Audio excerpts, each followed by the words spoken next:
Introduction. Should I kill myself or have a cup of coffee?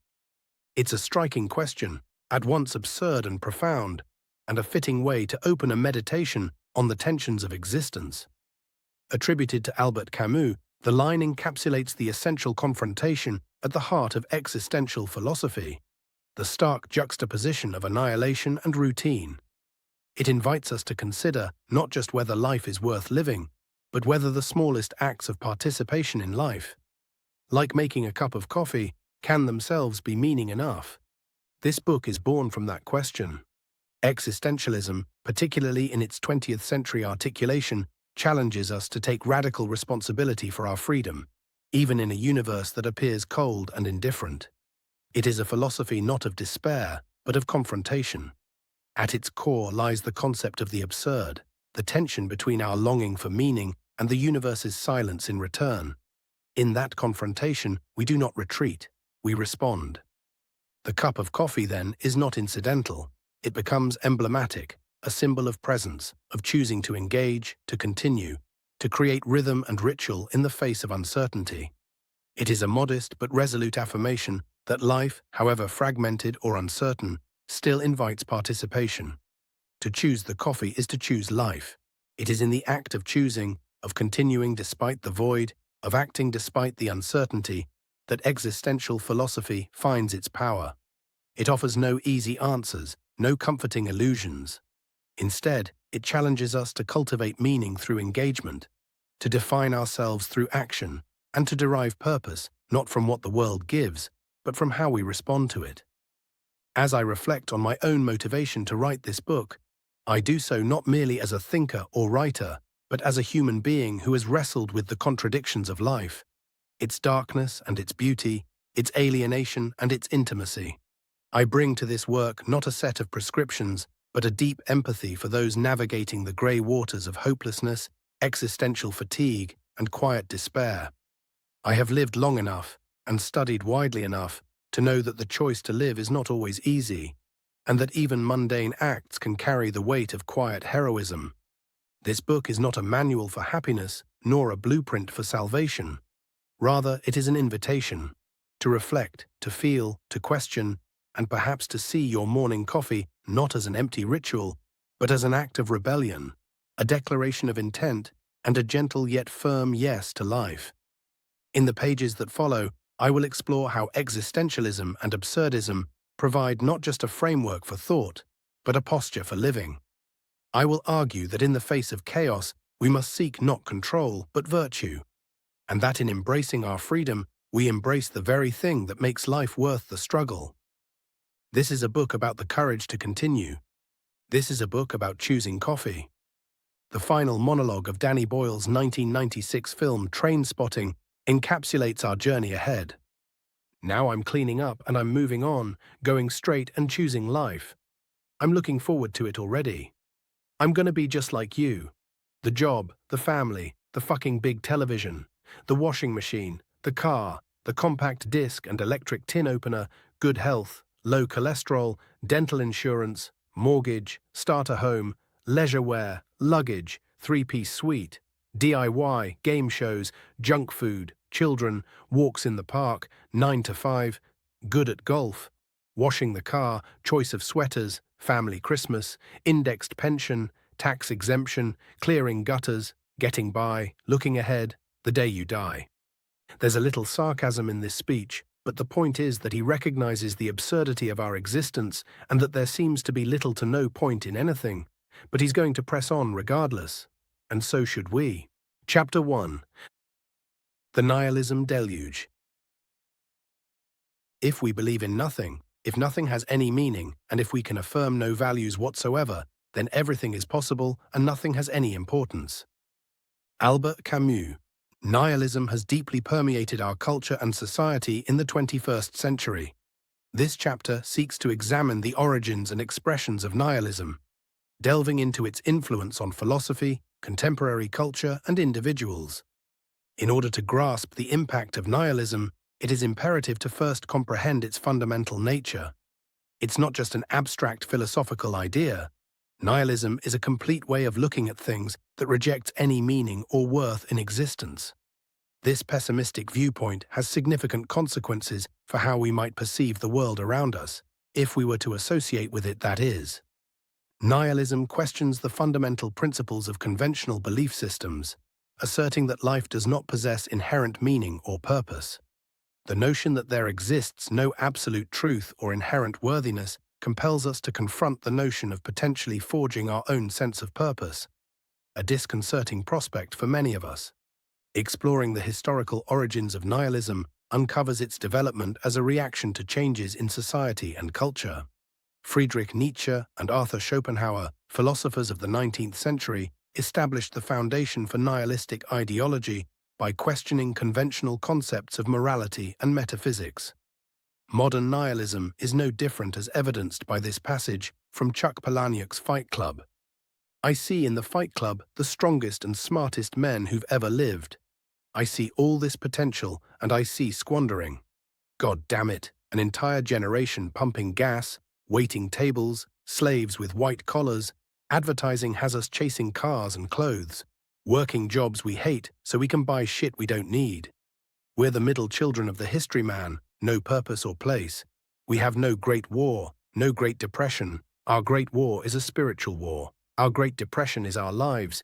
We've been all raised by television to believe that one day we'd all be millionaires and movie gods and rock stars, but we won't, and we're slowly learning that fact. And we're very, very pissed off."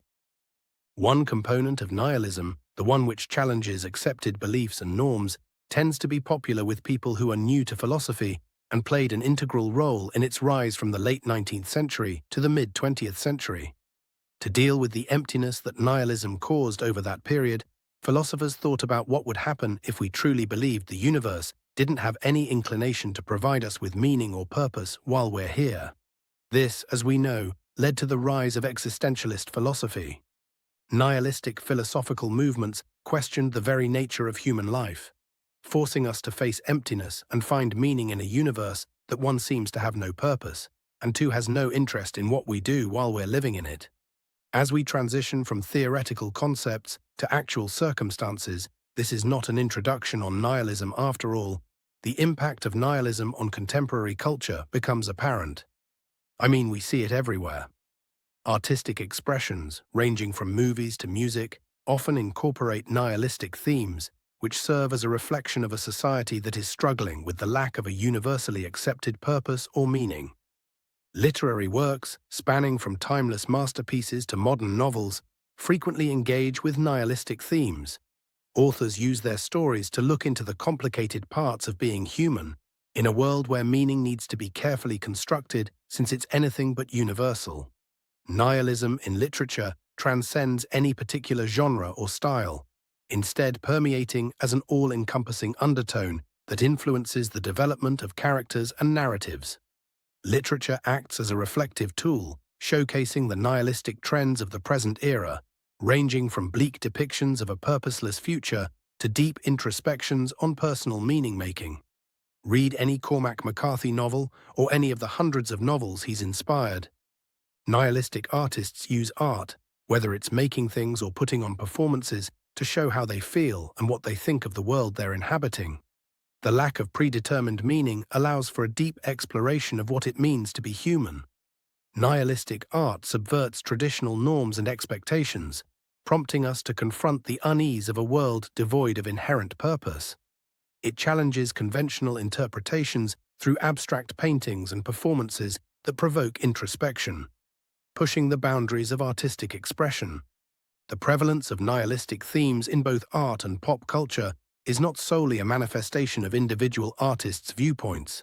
Instead, it reflects the wider societal recognition of a world that frequently seems to lack any objective meaning or inherent worth.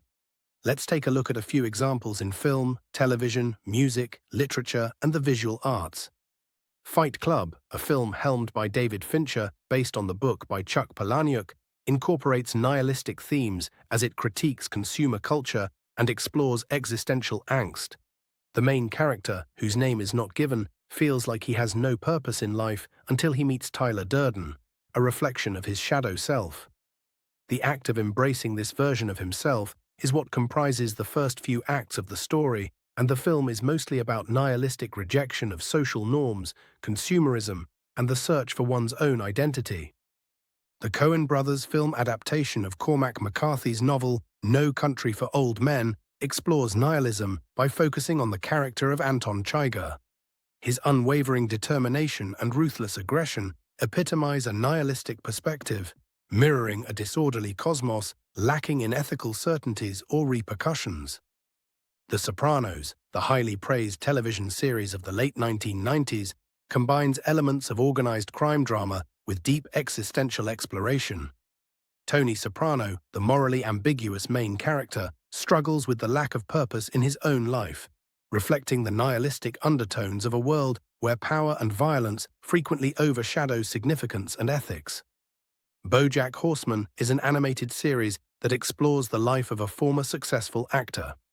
The show tackles nihilistic concepts like existential hopelessness, substance dependence, and the quest for purpose. The protagonist's voyage transforms into a poignant examination of the emptiness that accompanies fame and achievement.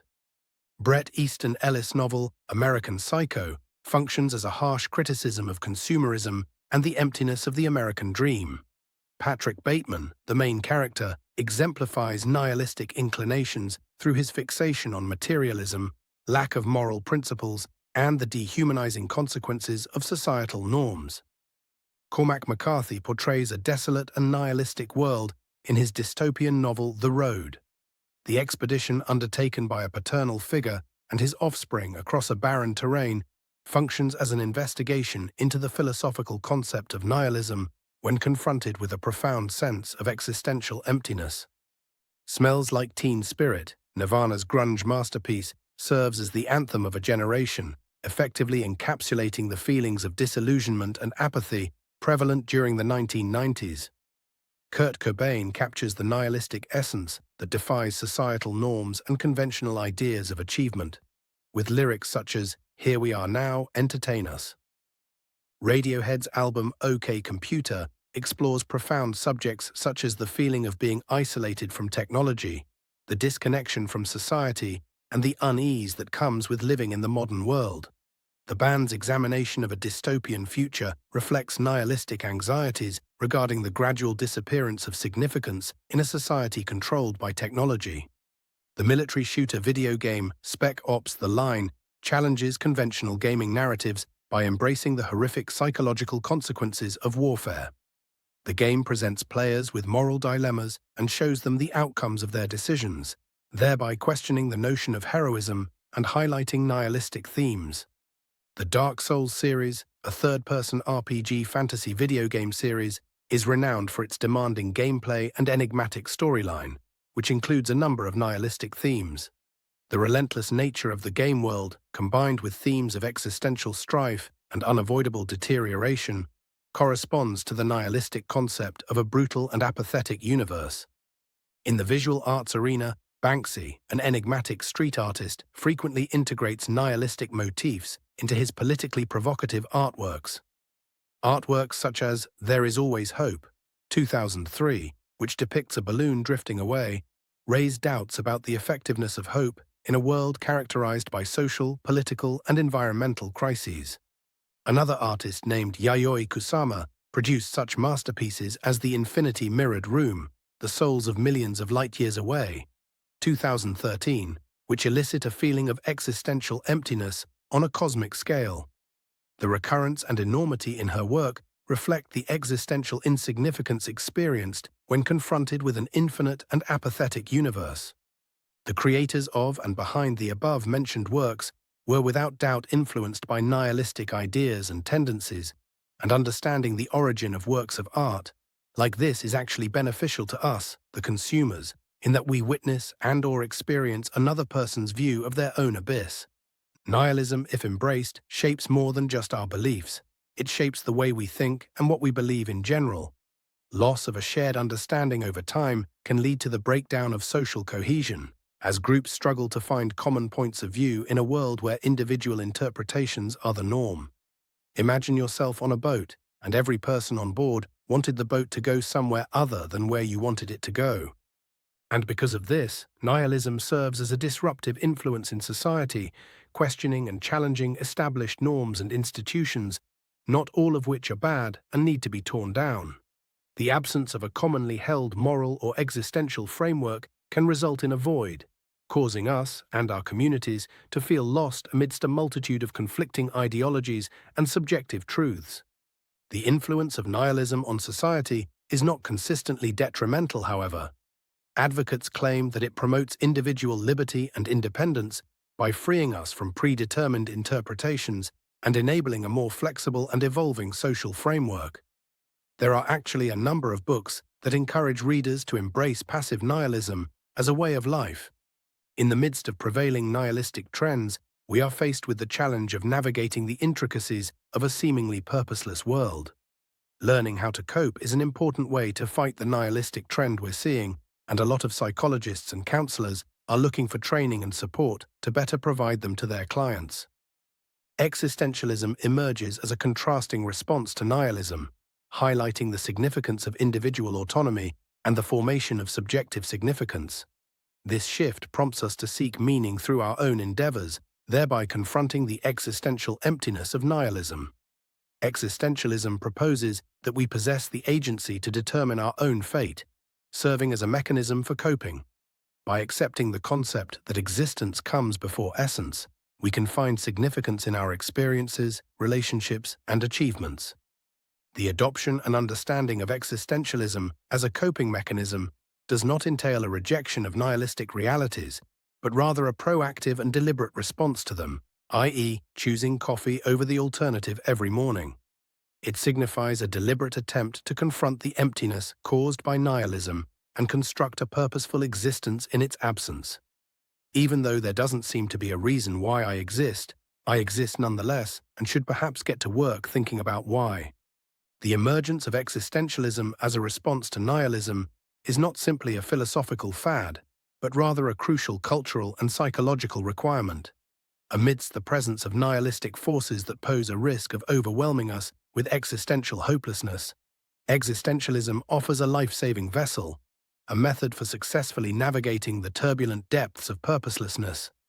When confronted with an option of giving one's life over to passive nihilism, we should remember that we have the option to find purpose in personal relationships, creative pursuits, or societal contributions. The quest for meaning is a distinct experience for all of us, highlighting the inherent uniqueness in a world that lacks a universal objective. To discover significance in a nihilistic world, we must deviate from conventional outlets of meaning. It requires a willingness to investigate non-traditional approaches and a readiness to acknowledge that meaning is a subjective creation, influenced by personal experiences and interpretations. Chapter 2. What do we really need? What a man can be, he must be. Abraham Maslow. I kept landing on Maslow's hierarchy of needs for one reason or another as I conducted research for this book. I think it may provide value to use his model to answer the question, what do we really need? The structured model known as Maslow's hierarchy of needs illustrates human motivations arranged in a pyramid-like structure. The hierarchy is based on fundamental physiological needs, which are then followed by safety, social belongingness, esteem, and ultimately culminate in self-actualization. The hierarchical arrangement suggests that we must fulfill their lower-level needs before we can move on to higher-level ones, highlighting the dynamic nature of human motivation. Maslow distinguishes between deficiency needs, which stem from a deprivation and motivate us to pursue fulfillment, and growth needs, which signify a yearning for self-improvement and transcendence. Self-actualization is found in the category of growth needs. It involves striving to reach one's highest potential and experiencing a deep sense of satisfaction. Self-actualization, as defined by Maslow, refers to the achievement of one's full potential, self-awareness, and the active pursuit of personal growth and peak experiences. It includes a collection of attributes such as independence, genuineness, innovation, meaning, and a continuous pursuit of self-improvement. As I explore the complexities of self-actualization, I am impressed by its multifaceted nature, which encompasses a comprehensive approach to human well-being. Self-actualization, which represents the highest level of human potential, is only attained by a minority of individuals, according to Maslow's proposition. The paradox lies in the infrequency of achieving self-actualization despite its widespread existence as a fundamental human requirement. This puzzle encourages a more thorough investigation into the elements that either facilitate or impede the process of achieving one's full potential. Autonomy is a key trait of self-actualization, representing the ability to make independent decisions and behave in accordance with one's personal beliefs. Authenticity is a trait that entails a sincere and genuine manifestation of one's true self. Those of us who are striving for self-actualization demonstrate a deep sense of genuineness, fully accepting and embodying our authentic selves without conforming to external pressures or societal norms. Creativity is a significant aspect of self-actualization. The process of generating, whether through artistic endeavors, inventive thinking, or resolving challenges, serves as a vehicle for self-expression and a route to unlocking undiscovered capabilities. The investigation of creativity within the context of self-actualization reveals its dual nature as both a process and a result, a voyage and an endpoint. Self-actualized individuals exhibit a profound sense of purpose and significance in their lives. The endeavor to achieve a noble purpose or an elevated objective becomes a compelling motivation. As I reflect on the relationship between purpose and self-actualization, I am inclined to believe that a meaningful life is closely tied to the fulfillment of one's individual capabilities. The pursuit of self-actualization is characterized by a dedication to ongoing personal development. Self-actualized individuals actively pursue continuous learning throughout their lives, consistently striving to broaden their perspectives and enhance their comprehension of both themselves and the world. Maslow also presents the notion of peak experiences, which are significant instances of transcendence and heightened consciousness that occur intermittently in the lives of individuals who are striving for self-actualization. Peak experiences, as defined by Maslow, refer to highly intense instances of happiness, satisfaction, and heightened consciousness. These experiences, whether they occur unexpectedly or are intentionally pursued, act as triggers for individual development and the realization of one's full potential. As I examine the significance of peak experiences, I am impressed by their profound ability to influence an individual's perception of themselves and the world. Over the last few years, I've tried to create opportunities for peak experiences in both ultramarathons and Spartan races. Self-actualized individuals derive motivation from their most significant and fulfilling moments, incorporating the knowledge gained and utilizing it as a source of innovation, meaning, and ongoing development. The repetition of peak experiences enhances an elevated level of awareness, promoting a profound bond with the inherent worth of life and the quest for self-actualization. How you feel after completing something incredibly difficult is what is meant by elevated level of awareness here. The path to self-actualization is not without obstacles. Cultural and societal norms, expectations, and constraints can hinder the expression of individuality and suppress the pursuit of genuine selfhood. As I strive to achieve personal growth, I struggle with the conflict between societal norms and the need to live authentically. I have a doctorate in educational leadership, but I would rather spend time in classrooms with students than put out fires in an administrative role.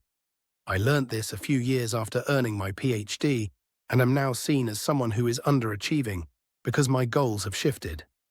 Psychological obstacles, such as the apprehension of failure and the apprehension of success, can hinder the progress towards achieving your full potential. The phobia of failure, which originates from the underlying fear of not meeting expectations, either your own or someone else's for you, has the potential to immobilize us, impeding our inclination to take chances and strive for our ambitions. On the other hand, the fear of success, which is often disregarded, stems from the apprehension related to the obligations and transformations that success might entail. Both fears, despite appearing to be contradictory, are rooted in a shared apprehension of the unfamiliar and have the potential to hinder the realization of one's genuine capabilities. The constant pursuit of approval from others, known as external validation, presents a major barrier to achieving self-actualization. The longing for social acceptance can compel individuals to adhere to societal conventions, relinquishing their true selves in the process. The conflict between the desire for validation and the longing for authentic self-expression presents a division that poses a challenge to an individual's pursuit of self-fulfillment. This is a problem and theme I explore almost weekly across all of my social accounts. Lack of self-awareness serves as a primary obstacle to achieving self-actualization. Individuals who lack a profound comprehension of their values, strengths, and aspirations may find themselves adrift, lacking a sense of connection to their true selves. The process of self-discovery, which is crucial for achieving self-actualization, necessitates a dedicated practice of self-reflection and a resolute readiness to confront the intricacies of one's own identity. The process of achieving self-actualization begins by developing self-awareness. This entails a purposeful examination of an individual's principles, interests, capabilities, and constraints. Practices such as mindfulness, introspection, and reflective journaling are utilized as means to uncover and understand one's true identity, enabling individuals to harmonize their lives with their genuine selves. Self-actualization necessitates a readiness to accept vulnerability, displaying the bravery to be transparent and genuine even in the face of potential criticism or disappointment. Paradoxically, this vulnerability transforms into a reservoir of power. When combined with resilience, which is the capacity to recover quickly from difficulties and obstacles, it creates a powerful interaction that drives individuals towards achieving their full potential. A growth mindset based on the conviction that skills and intellect can be enhanced through commitment and effort is crucial in the quest for self-fulfillment. Adopting challenges as chances for personal development, fostering a passion for acquiring knowledge, and perceiving obstacles as progress markers rather than barriers all contribute to the resilience necessary for the journey. Positive psychology, a discipline that examines the positive aspects and qualities that empower individuals to flourish, intersects with Maslow's hierarchy of needs, specifically in relation to self-actualization. Positive psychologists, drawing inspiration from Maslow's focus on human potential, investigate ways to improve well-being, cultivate positive emotions, and create an environment that supports self-fulfillment. The notion of flourishing, which is fundamental to positive psychology, corresponds with the apex of Maslow's hierarchy. Flourishing extends beyond mere happiness and involves a comprehensive state of well-being that includes the development of personal strengths, positive connections with others, a sense of purpose, and a profound feeling of satisfaction. While traversing this intersection, I am intrigued by the mutual objective of both frameworks: to unravel the enigmas surrounding human flourishing and contentment. The pursuit of personal self-fulfillment, contrary to being an isolated endeavor, has the capacity to generate a domino effect in society. Individuals who have achieved self-actualization by demonstrating qualities such as authenticity, creativity, and purpose make positive contributions to their communities. The shared endeavor of achieving self-actualization serves as a catalyst for the advancement of society, by questioning established norms and creating a nurturing environment that promotes personal development. Education plays a vital role in enabling individuals to achieve self-actualization. Education systems that prioritize the comprehensive development of individuals, nurture creativity, and promote critical thinking create an ideal environment for the growth and realization of one's full potential. Incorporating Maslow's principles into educational practices has the potential to mold future generations who are adept at navigating the intricacies of the human experience. To summarize, the examination of self-actualization within Maslow's hierarchy of needs reveals a deep and meaningful process characterized by self-reflection, ingenuity, and a relentless commitment to individual development. As I contemplate the intricacies involved in reaching the highest point of human capability, I am reminded of the contradictory essence of self-actualization.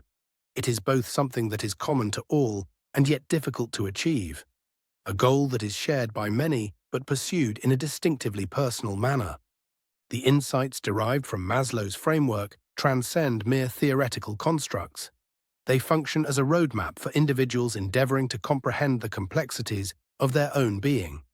The journey of self-actualization involves exploring one's own characteristics and overcoming obstacles along the way, resulting in a continuous and evolving dialogue with oneself. As we all work together to reach the highest levels of human capability, the importance of self-actualization becomes clear as a reminder to be true to ourselves, embrace our creativity, and find our purpose.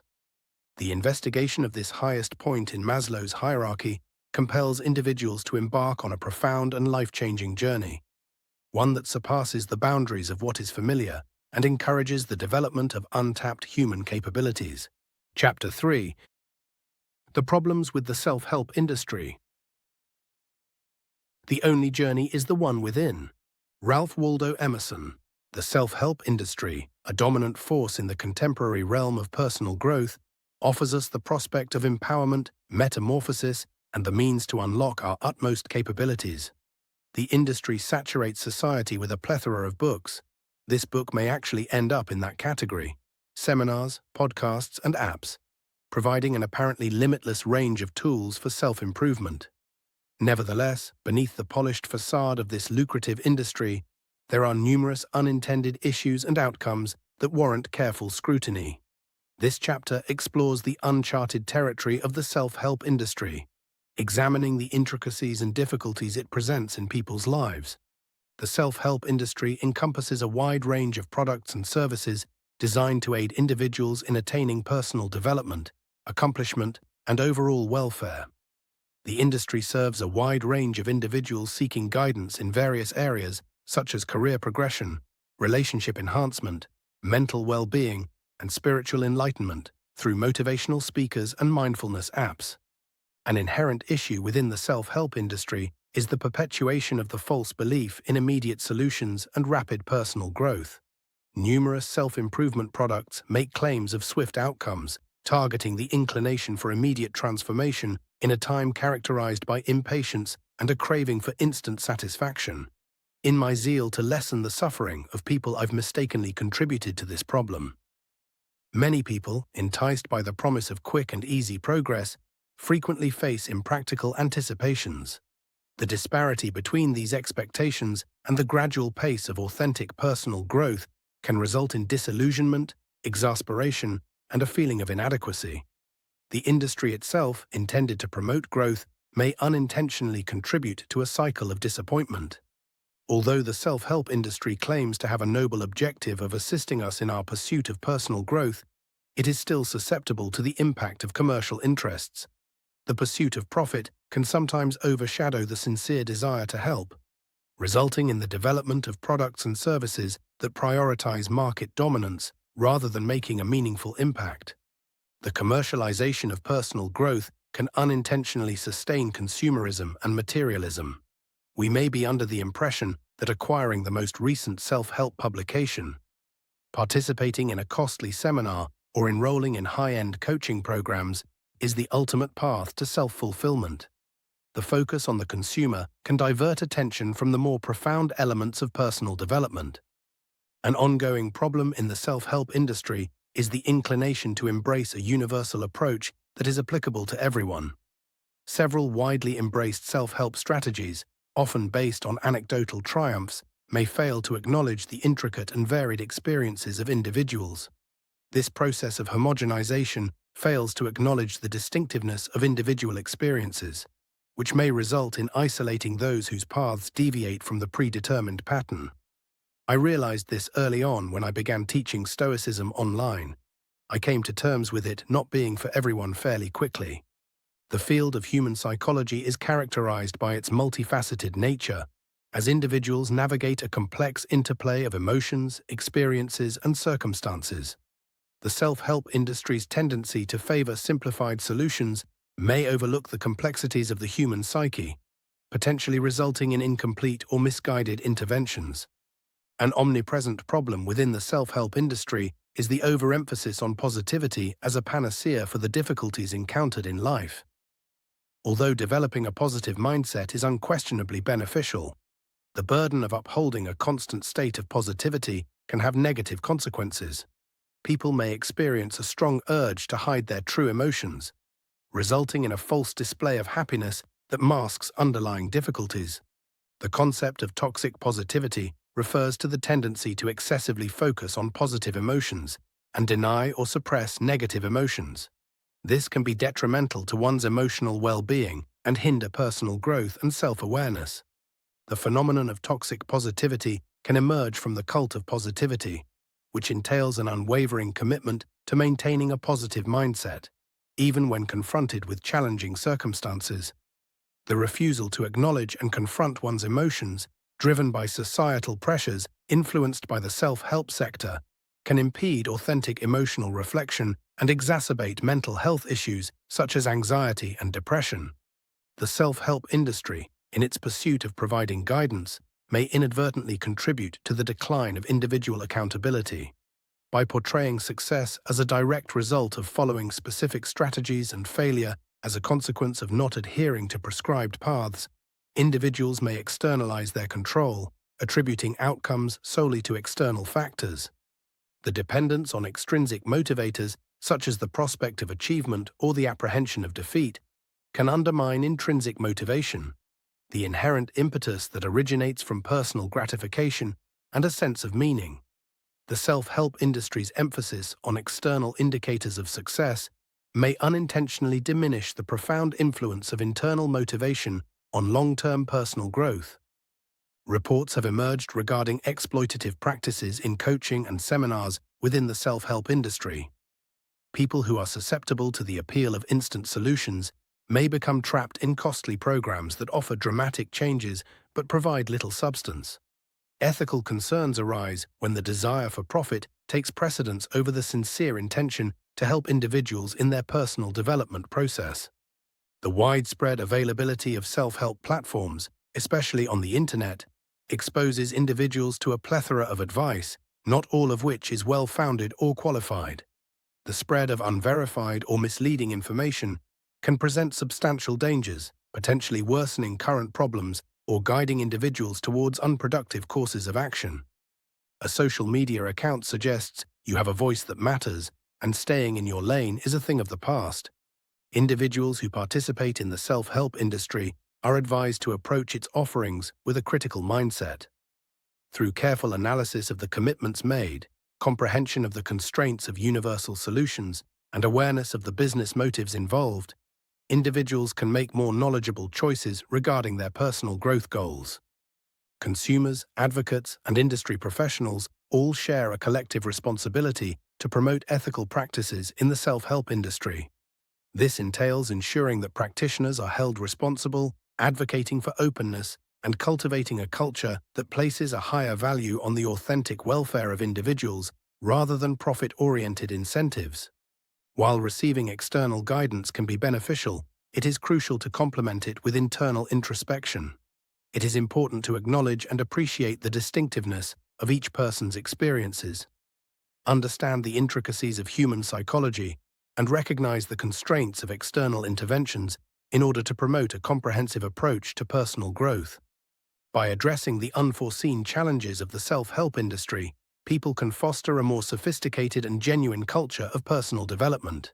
This culture would value diversity, acknowledge the intricacies of the human journey, and prioritize the welfare of individuals over financial motives. The self-help industry provides a wide range of resources for personal growth, but it also brings about various unintended issues that require thoughtful examination. The industry's impact extends beyond its intended purpose, encompassing the allure of expedient solutions, the erosion of personal accountability, and ethical considerations.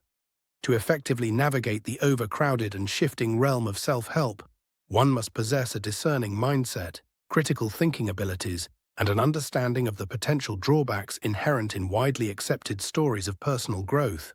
Chapter 4. Philosophy isn't the same as self-help. The unexamined life is not worth living. Socrates. Philosophy, originating from the Greek word philosophia, which translates to love of wisdom, is a methodical and analytical exploration of fundamental inquiries regarding reality, knowledge, values, reason, mind, and existence. Conversely, self-help generally pertains to a category of literature and methods focused on personal growth, providing advice on attaining particular objectives, surmounting obstacles, and improving overall welfare.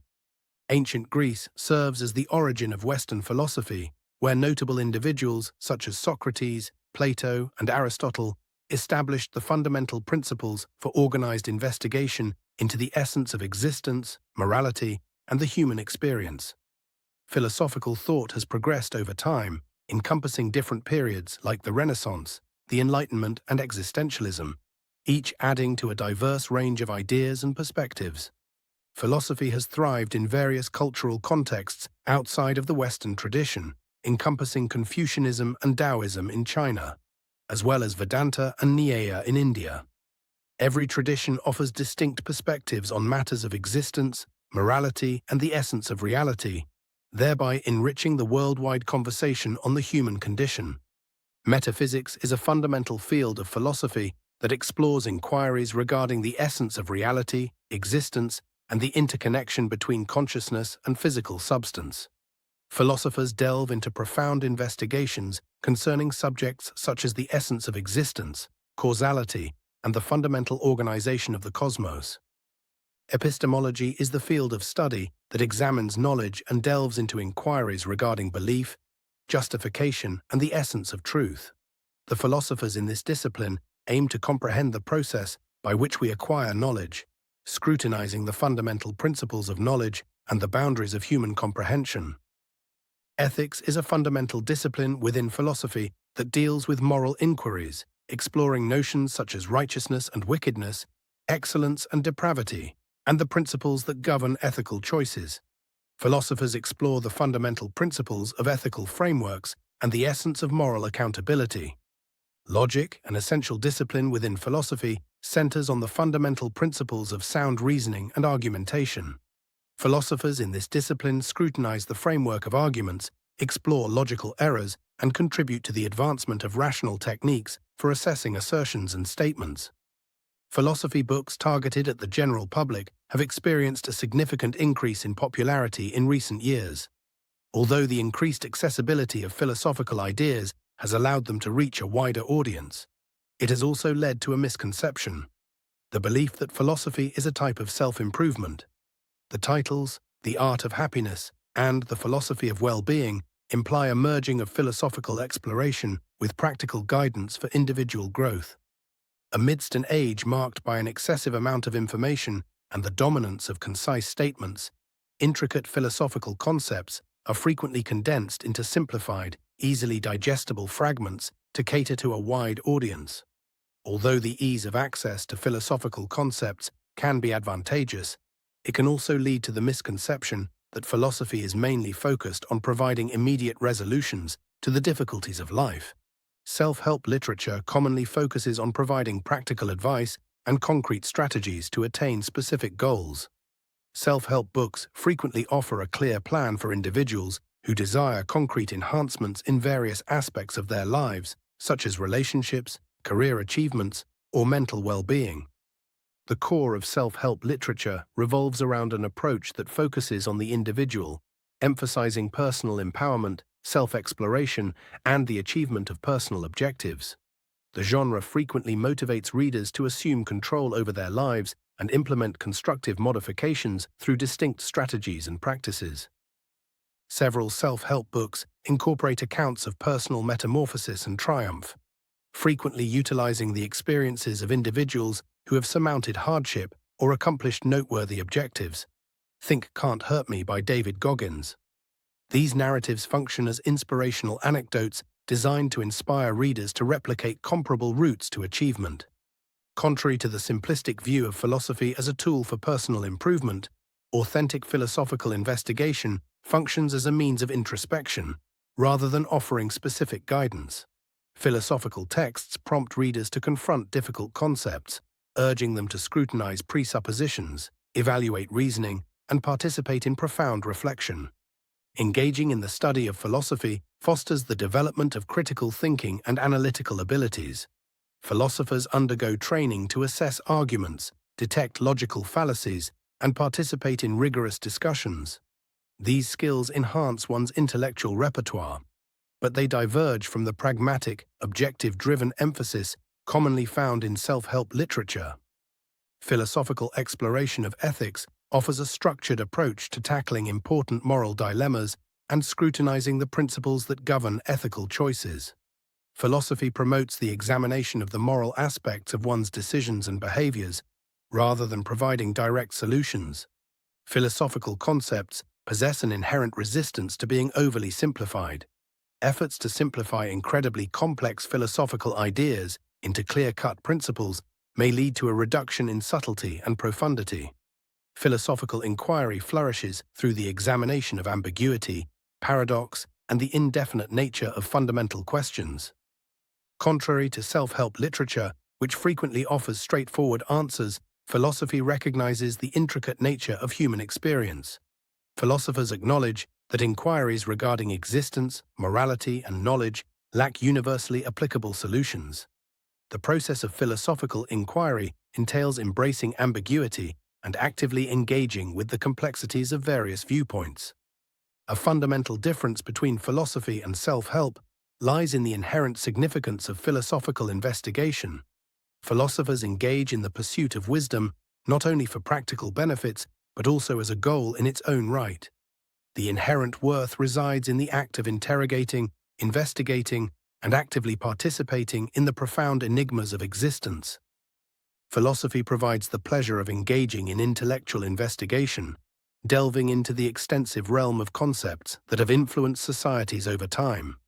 Self-help literature offers practical techniques for immediate use, whereas philosophy invites individuals to embark on a lifelong quest for intellectual exploration, fostering a profound comprehension of the intricacies of human existence. Philosophy is an essential component of a comprehensive education. It fosters the growth of individuals' comprehensive outlook, refining their capacity to think critically, evaluate arguments, and interact with various philosophical lineages. A philosophical education enhances the development of knowledgeable, introspective individuals who are adept at navigating the intricacies of a globalized society. Although philosophy is not a type of self-help, it remains pertinent to daily existence. Philosophical concepts can enhance the process of making ethical decisions, cultivate analytical thinking in resolving problems, and contribute to a more profound comprehension of the human condition. Nevertheless, this significance is based on the development of sagacity, rather than the quest for immediate pragmatic resolutions. Philosophy functions as a tool for introspection, stimulating individuals to interrogate presuppositions, confront prejudices, and contemplate alternative viewpoints. Interacting with philosophical texts can result in an increased consciousness of one's convictions and principles, promoting intellectual modesty and a readiness to confront the intricacies of existence. Self-help literature may offer prescriptive guidance, but philosophy provides practical wisdom by offering a nuanced comprehension of life's intricacies. Practical wisdom encompasses the capacity to effectively handle moral predicaments, form rational decisions, and acknowledge the inherent uncertainties of human existence. Epistemic understanding arises from deliberate contemplation rather than adherence to a predetermined sequence of actions. There is a need for society to have a greater understanding of philosophy in order to distinguish it from self-help. A society that has a deep understanding of philosophical investigation is more capable of dealing with ethical dilemmas, participating in well-informed public discussions, and valuing the various viewpoints that enrich the intellectual and cultural environment. Philosophical education is crucial for developing and nurturing critical thinking abilities. Education in philosophy cultivates intellectual resilience and a willingness to consider diverse perspectives by instructing individuals in the skills of argument analysis, distinguishing between valid and fallacious reasoning, and understanding the intricacies of philosophical texts. To have an informed citizenry, people need to comprehend fundamental philosophical concepts. Philosophy provides individuals with the necessary skills to analyze societal norms, challenge authority, and actively participate in well-informed civic discussions. Amidst the various ethical and existential dilemmas that our world faces, possessing philosophical literacy becomes a valuable tool for cultivating conscientious citizenship. To summarize, regarding philosophy as a means of personal improvement oversimplifies the profound profundity and intricacy inherent in philosophical investigation. Although philosophy and self-help both aim to facilitate personal growth, They differ in their methodologies, objectives, and the type of knowledge they provide. Philosophy, originating from a deep appreciation for wisdom, beckons individuals to embark on a voyage of intellectual investigation and contemplation, a voyage that goes beyond the immediate quest for practical resolutions. The enduring significance of philosophy lies in its ability to enhance lives by fostering wisdom, analytical reasoning, and a more profound comprehension of the human condition. When individuals delve into philosophy, they set out on a journey to intellectually explore, question assumptions, and embrace the inherent intricacies of existence. Developing a sophisticated comprehension of philosophy entails acknowledging its differentiation from self-help, while recognizing its significance in a comprehensive education and a thriving society. By promoting an ongoing discussion on philosophical investigation, society can surpass misunderstandings and embrace the intrinsic worth of philosophy as a field that goes beyond seeking immediate practical resolutions. Chapter 5. Absurdism. The realization that life is absurd cannot be an end, but only a beginning. This is a truth nearly all great minds have taken as their starting point. Albert Camus. In the 20th century, there was a significant change in philosophical thinking with the emergence of absurdism. This philosophical movement focused on the fundamental lack of meaning and purpose that used to be regarded as inherent in the human experience. Albert Camus, a prominent figure in the field of absurdism, played a leading role in this existential investigation and significantly influenced the intellectual sphere. This chapter seeks to explore the origins of absurdism, examining its foundations and highlighting the significant impact of Albert Camus on this philosophical movement. Prior to discussing absurdism, it is essential to situate its origin within the wider framework of existential philosophy. The absurdist movement was built upon the foundation of existentialism, which, as I previously mentioned, prioritizes individual freedom and responsibility. Visionaries such as Jean-Paul Sartre and Søren Kierkegaard challenged conventional ideas about the meaning and purpose of life in a world that appeared to lack concrete answers for either. The examination of the human condition by existentialists provided a conducive environment for the development of absurdism. The absurdist movement represents a logical advancement, challenging the limits of existential philosophy to address the inherent paradoxes of human existence.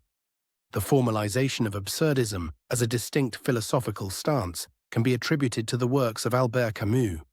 The term absurd succinctly captures the inherent contradiction between humanity's inherent pursuit of significance and the apparent lack of meaning in the universe.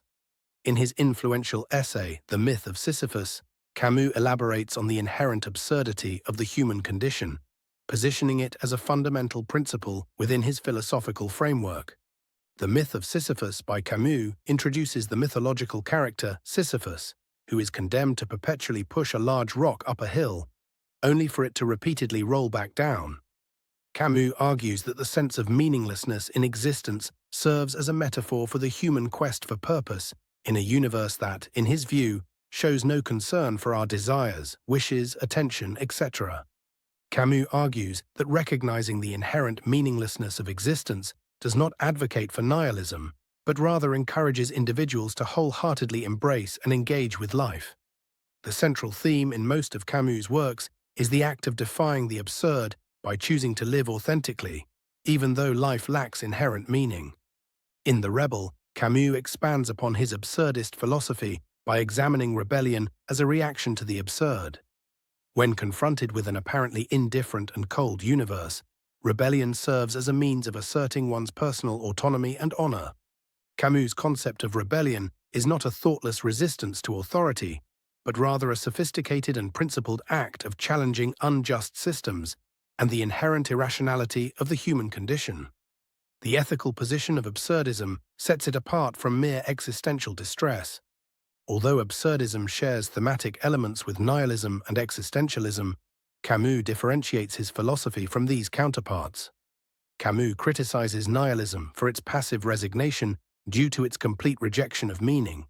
Existentialism, however, is criticized for its inclination to fabricate artificial significance in a seemingly apathetic cosmos. Camus's philosophy promotes an assertive engagement with the absurd, rejecting both the passive nihilistic resignation and the artificial constructs of existential significance. The proposal suggests a genuine involvement with the inherent contradictions of life and a defiance against the irrationality of existence. Camus delves into the concept of absurdism not only in his philosophical essays, but also in his literary works, particularly The Stranger and The Plague. He effectively depicts the irrationality of human existence and the ethical quandaries that emerge when confronted with the irrational, using his characters' experiences. The Stranger, L'étranger in French, by Albert Camus, is a philosophical novel that explores the mysterious existence of its main character, Meursault.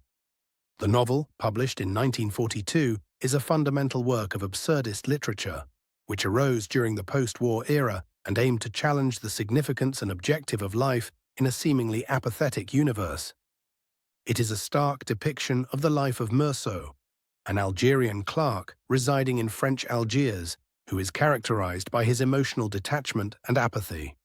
The story commences with the announcement of his mother's demise, and right from the outset, his absence of emotional reaction becomes evident. The novel subsequently traces his impassive odyssey through existence, exploring the themes of existentialism, the absurd, and the repercussions of detached existence. As I mentioned above, Meursault's character is characterized by his emotional aloofness and apathy. He maintains a detached role as an observer in his own life, consistently refusing to adhere to societal norms regarding sorrow, affection, or ethical principles. He exhibits a nearly detached and objective demeanor when reacting to various events in his life, such as the aforementioned passing of his mother and his participation in a homicide. The concept of the absurd lies at the very essence of Meursault's existence. Absurdism asserts that life is inherently devoid of meaning, and the pursuit of rationality or purpose is ultimately pointless. But we shouldn't just merely give up or give in to passive nihilism. Meursault personifies the concept of the absurd by maneuvering through a society that requires emotional involvement and moral assessments. Despite his indifference towards these societal expectations, but he stumbles when it comes to the possibility of living for something, anything. The novel is set in the intense heat of the Algerian summer, which serves as an unyielding and apathetic natural setting that reflects the absurdity of Meursault's life. The relentless and unyielding nature of the absurd is emphasized by the unforgiving sun, which serves as a metaphor for the harsh and indifferent universe in which Meursault lives. The trial of Meursault exemplifies the absurdity inherent in the judicial system, something Kafka did as well in a different absurdist novel. The attention transitions from the concrete criminal act to Meursault's perceived ethical deficiencies, including his absence of sorrow during his mother's funeral, his emotional detachment, and his defiance of societal conventions. The trial underscores the capricious and illogical essence of the justice system, adding to the overarching theme of absurdity. The relationship between Meursault and Marie serves as a symbol of the irrationality of love. Their relationship is superficial, primarily based on physical attraction rather than emotional intimacy. Meursault's apathy towards the possibility of marriage and his nonchalant attitude towards relationships bolster the notion that in an irrational world, conventional concepts of love and dedication carry minimal importance. Meursault's association with Raymond, a morally dubious individual, demonstrates a deeper sense of the irrationality of traditional moral standards.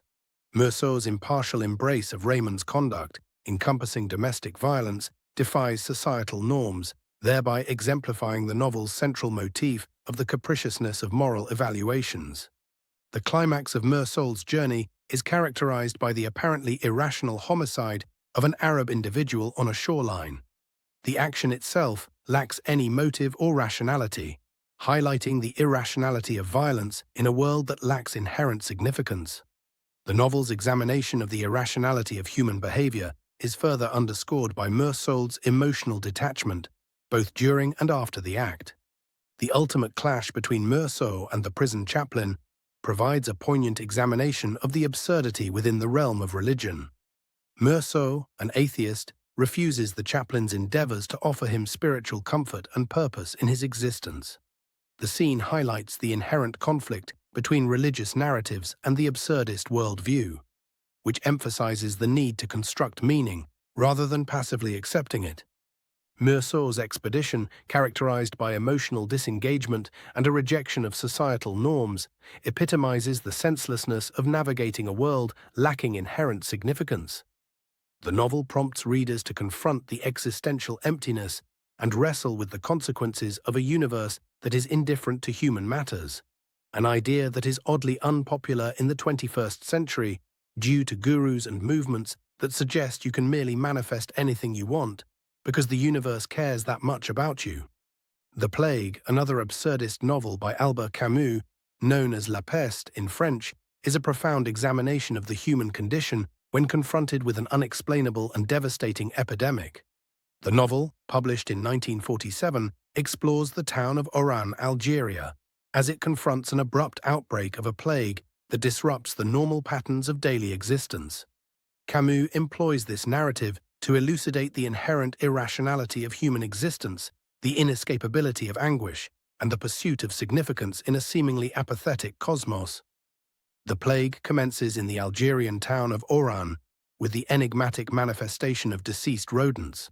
Shortly after, the town is hit by an epidemic, and Dr. Bernard Rieu becomes the narrator and a key figure. The story progresses through his written accounts, documenting the town's collective reaction to the plague, the challenges faced by individuals, and the underlying philosophical concepts that form the basis of the narrative. Dr. Rieu, serving as both a central character and narrator, personifies the absurdist viewpoint. His commitment to providing medical care to the ill and fighting against the spread of the plague is characterized by a resilient acknowledgement of the senselessness of human affliction. Rieu faces the plague not by searching for significance, but by dedicating himself to relieving the immediate anguish of those impacted. The abrupt and unmanageable epidemic of the plague in Oran functions as an absurdist analogy for the capricious and irrational essence of human affliction.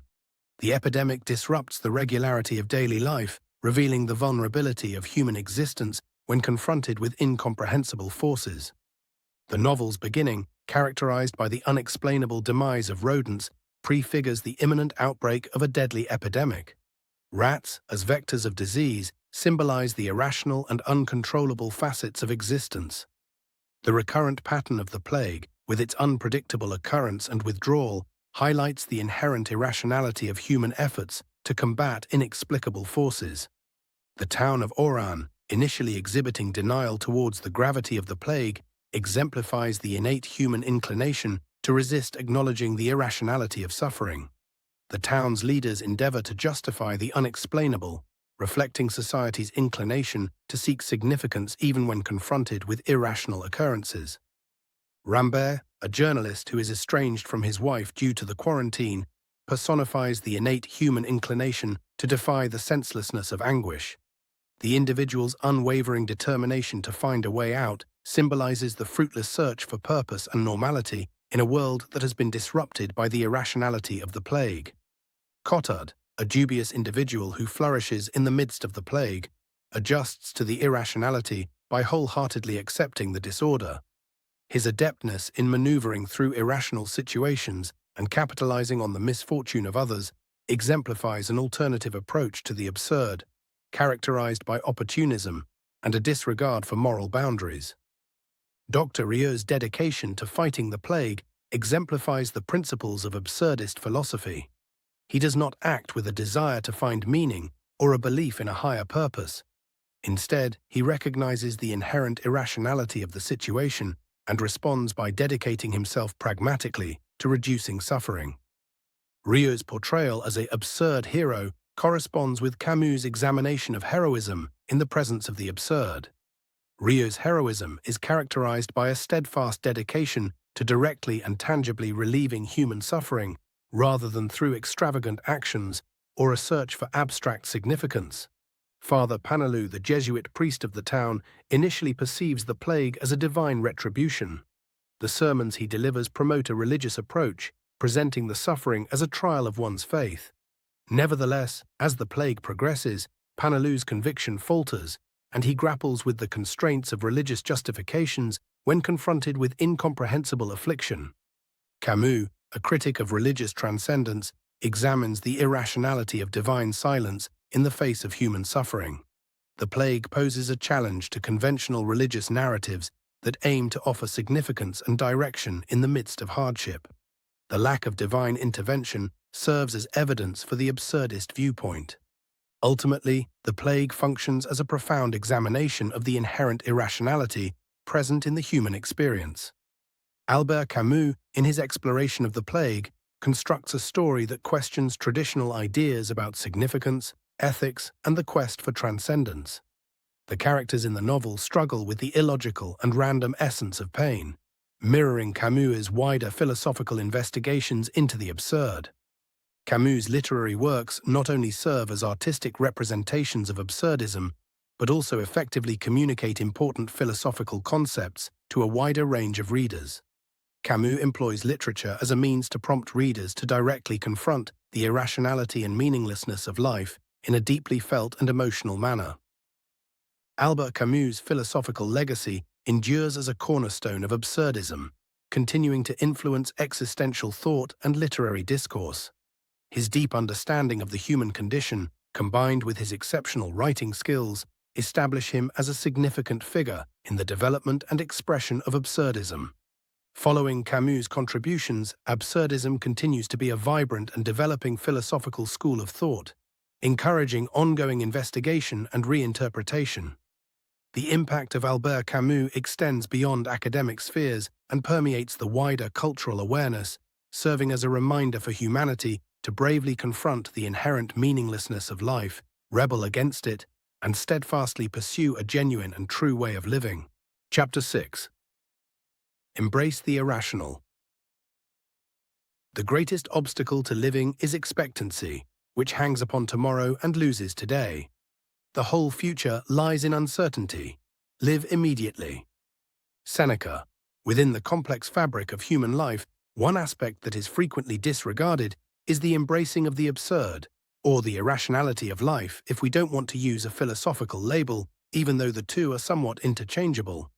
This chapter undertakes a deep exploration into the profound notion that embracing life's inherent irrationality and acknowledging the impossibility of rationalizing everything can lead to a more meaningful and fulfilling existence. By utilizing philosophical analysis and psychological viewpoints, I aim to reveal how accepting the irrational can lead to resilience, creativity, and a deep sense of satisfaction. The human condition is a fusion of various encounters, sentiments, and connections, frequently surpassing clear classification and logical elucidation. The non-rational aspects of our existence, such as the unexplainable aesthetic appeal of art or the profound intensity of certain emotions, defy the limitations of logical explanation. Acknowledging the existence of irrationality in our lives is the initial stage in embracing the abundance that arises from recognizing the intricacy that lies beyond the limits of pure rationality. The irrational, rather than being a disruptive force, can be perceived as a constructive one.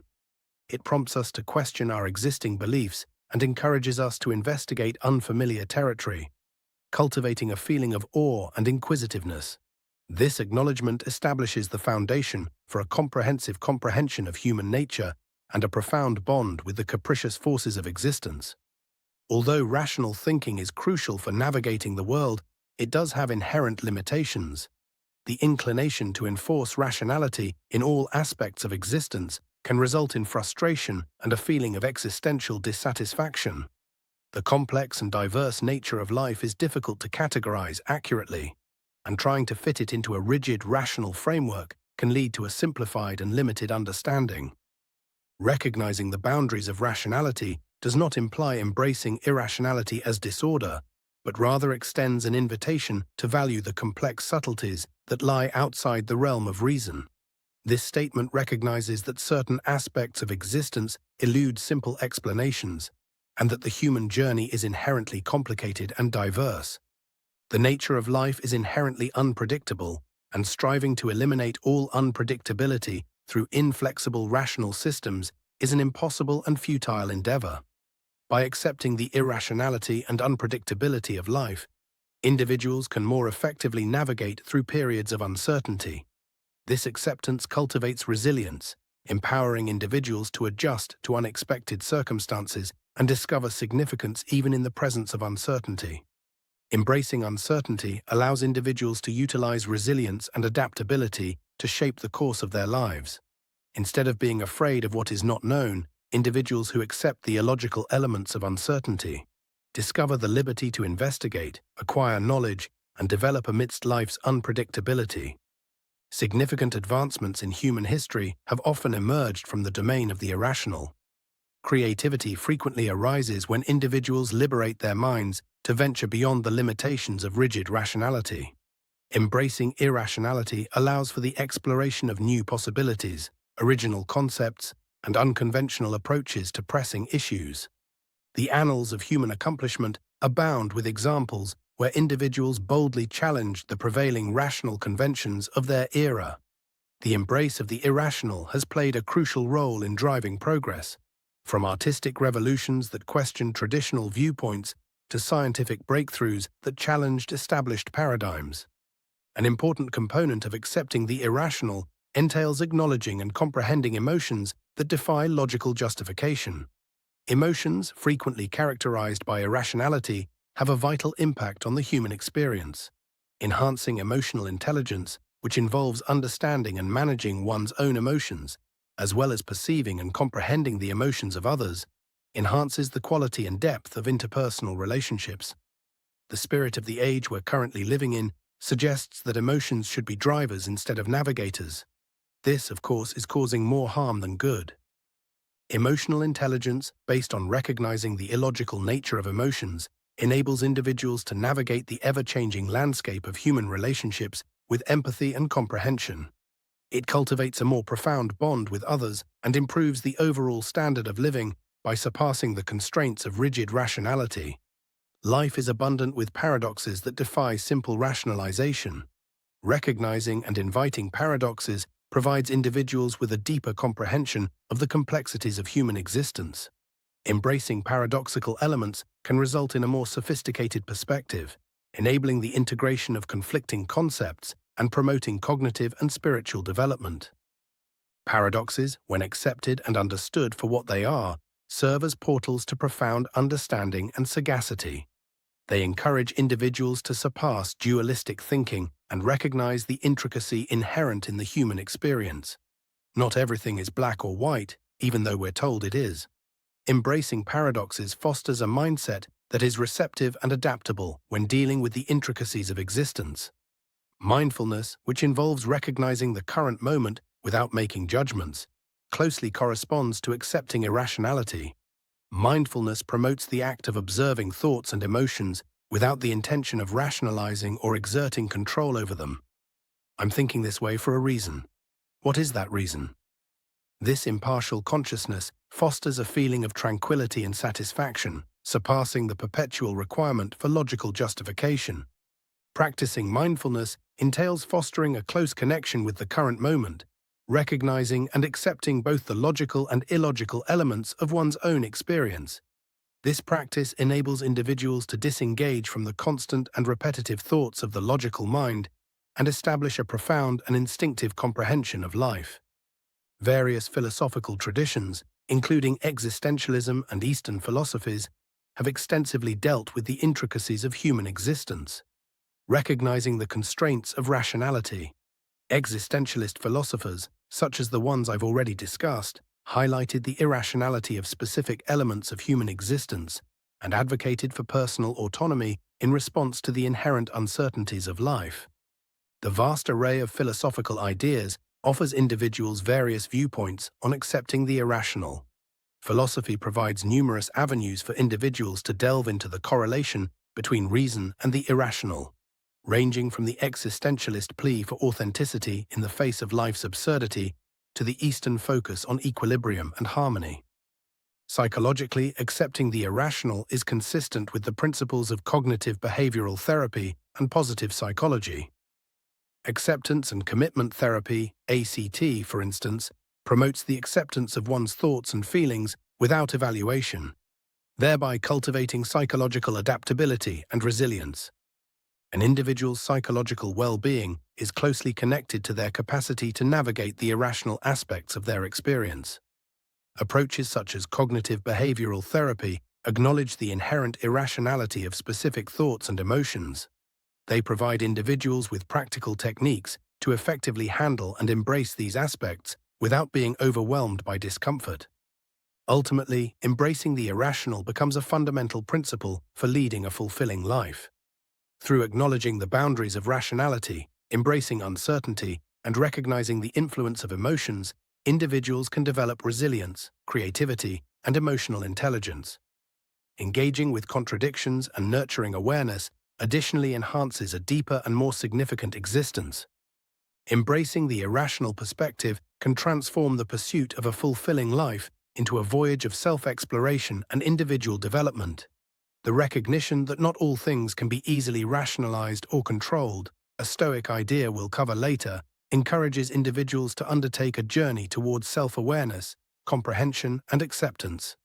Embracing the irrational aspects of one's life allows for the exploration of self-discovery, an ongoing journey towards comprehending one's values, beliefs, and aspirations. This process of self-discovery is characterized by a readiness to confront the intricacies within oneself, recognizing both the logical and illogical elements that influence personal identity. Self-discovery is a crucial aspect of personal development, as individuals explore the complex landscape of their emotions, desires, and motivations.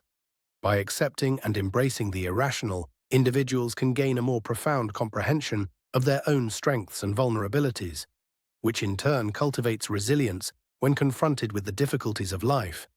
The path of life is filled with obstacles, uncertainties, and unforeseen twists. Embracing irrationality provides individuals with the necessary resilience to navigate these situations. Being able to embrace and adjust to unexpected situations instead of being immobilized by the requirement for logical justifications becomes a reservoir of resilience. Resilience, developed by embracing the irrational, enables individuals to recover from setbacks, gain knowledge from experiences, and embrace the transformative aspect of challenges. It is an inherent characteristic that enables personal development even when confronted with challenges. Human relationships possess an inherent complexity that frequently eludes rational analysis. By accepting the illogical elements of interpersonal dynamics, individuals can effectively navigate relationships with empathy and compassion. Recognizing that emotions, whether logical or illogical, have a significant impact on relationships promotes the development of more profound and more significant connections. Within the domain of personal relationships, embracing irrationality has the potential to bring about profound change. It promotes individuals to address conflicts with empathy, recognize the distinctiveness of others, and establish connections that surpass the boundaries of mere logical compatibility. The societal expectation to adhere to rational standards of success, beauty, and accomplishment frequently results in an ongoing quest for flawlessness. By embracing irrationality, individuals free themselves from the limitations imposed by unrealistic standards, enabling them to live a more genuine and satisfying life. The recognition that flaws and uncertainties are inherent facets of the human condition redirects attention from an unachievable standard to a more practical and comprehensive one. This transition fosters self-acknowledgement and an authentic admiration for the varied mosaic of human experiences. Well-being encompasses a comprehensive approach to physical, mental, and emotional health, going beyond the mere absence of illness. Embracing irrationality enhances one's holistic comprehension of well-being, highlighting the significance of equilibrium, self-preservation, and adaptability. Adopting a comprehensive approach to well-being entails fostering the mental, physical, and spiritual aspects, acknowledging that each component contributes to the overall standard of life. Embracing the irrational is an essential element in this comprehensive framework, enabling individuals to fully embrace the entire range of human experiences. Embracing the irrational aspects of life transforms the journey into a search for significance rather than an unyielding pursuit of solutions. The focus transitions from a mindset centered on reaching a specific destination to an acknowledgement of the abundance discovered within the journey itself. Discovering significance in the journey entails relishing the current moment, fostering appreciation for the varied encounters experienced, and embracing the uncertainties that inherently give depth to life. The invitation of the irrational into your life serves as a guiding tenet, reminding individuals that significance is frequently unearthed amidst life's uncertainties. To summarize, embracing irrationality becomes a catalyst for personal growth and fulfillment. By engaging in self-exploration, demonstrating resilience, fostering meaningful relationships, letting go of the pursuit of perfection, adopting a comprehensive approach to well-being, and seeking purpose in life's experiences, individuals can gracefully and genuinely navigate the intricacies of human existence. Leading a fulfilling existence surpasses the inflexible boundaries of strict rationality, encouraging individuals to embrace the inherent intricacies and uncertainties. The embrace of irrationality serves as a guiding principle, leading individuals to a deeper comprehension of their own selves, their connections with others, and the complex fabric of existence. As we embrace irrationality, we realize that its unpredictability holds the potential for a meaningful, connected, and truly fulfilling life. Chapter 7. Discovering Purpose in the Pointless. A man can't live without some reason for living. It's intolerable to be told there's no reason for existing. Albert Camus.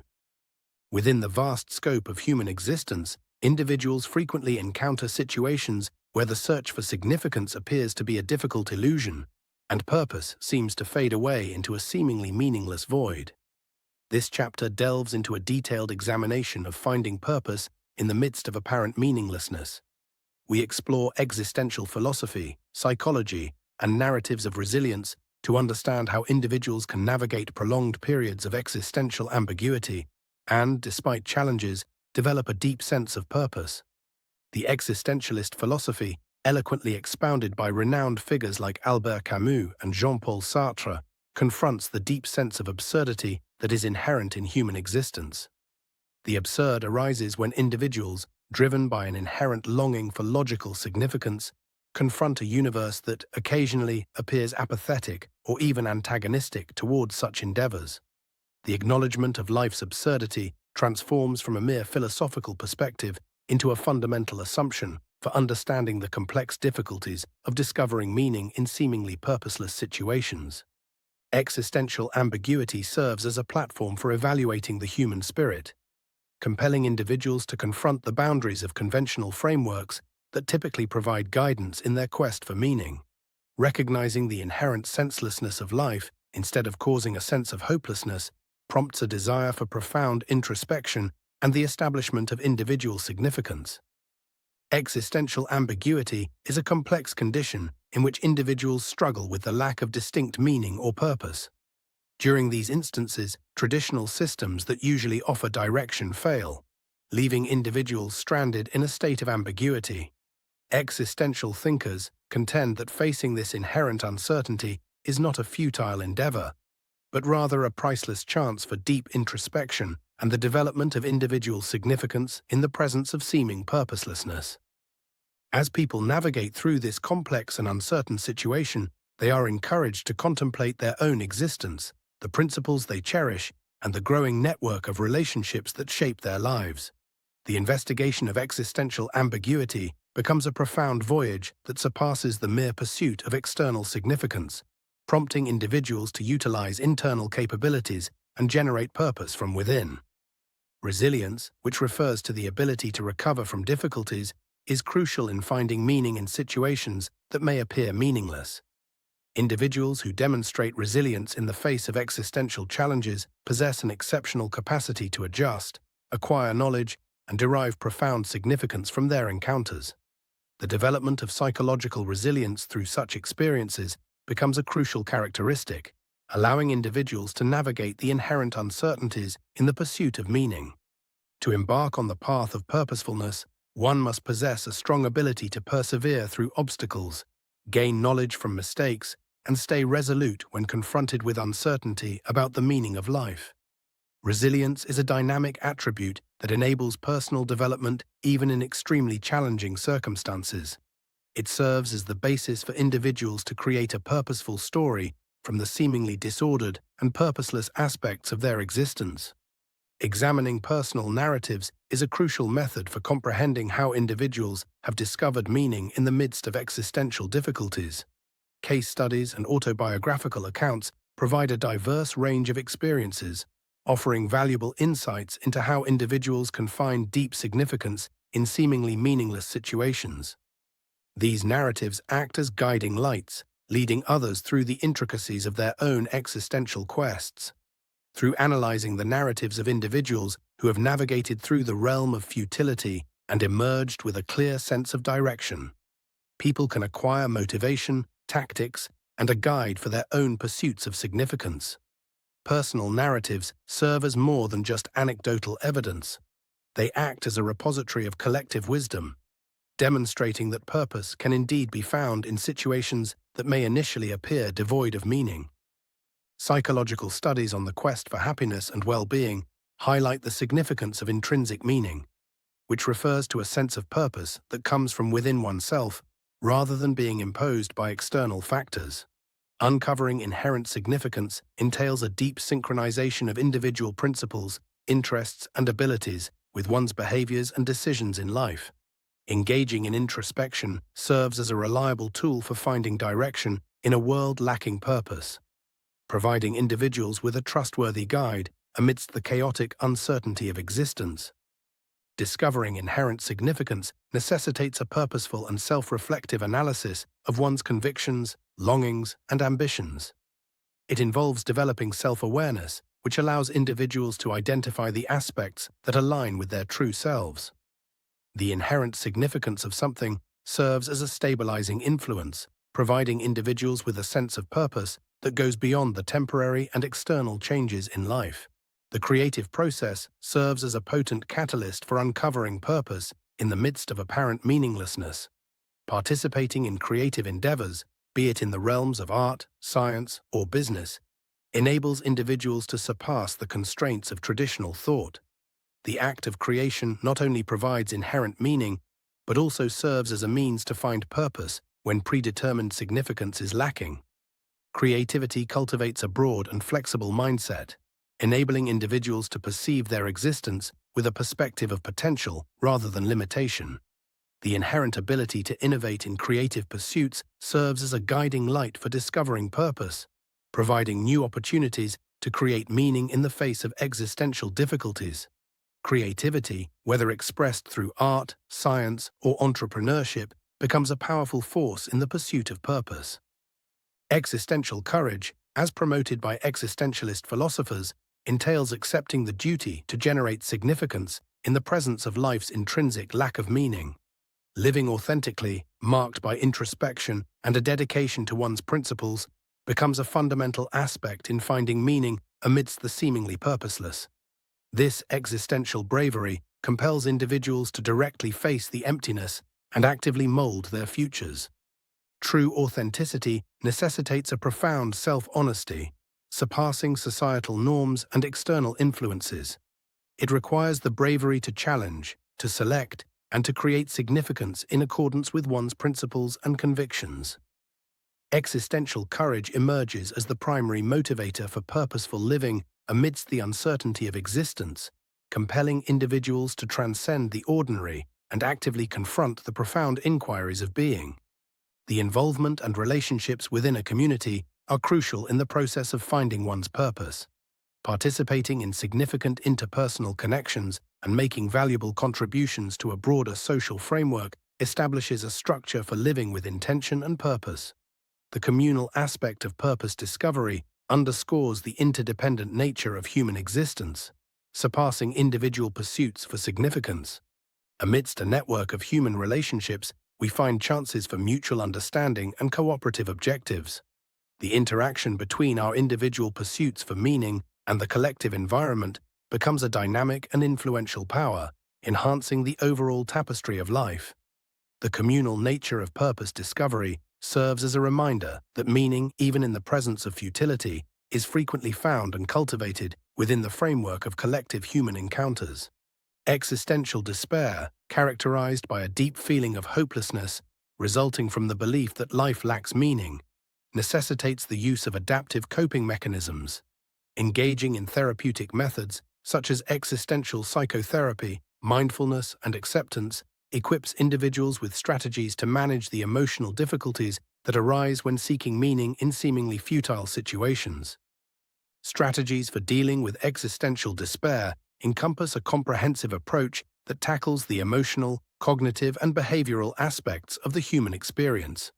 Existential psychotherapy, which is based on philosophical investigation, provides individuals with an opportunity to examine their existential worries and create a unique storyline that infuses life with significance.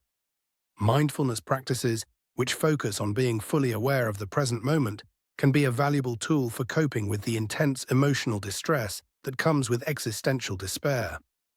Acceptance, as a mechanism for dealing with difficult situations, entails recognizing the inherent unpredictability of life and adopting a mindset that embraces these uncertainties without giving in to feelings of hopelessness.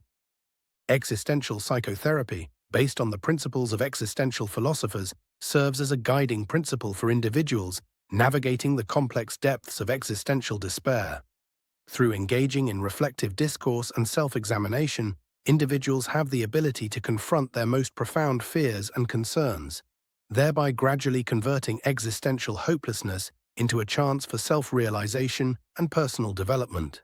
Mindfulness practices, such as meditation and mindful breathing, equip individuals with practical techniques to navigate the emotional turbulence linked to existential despair.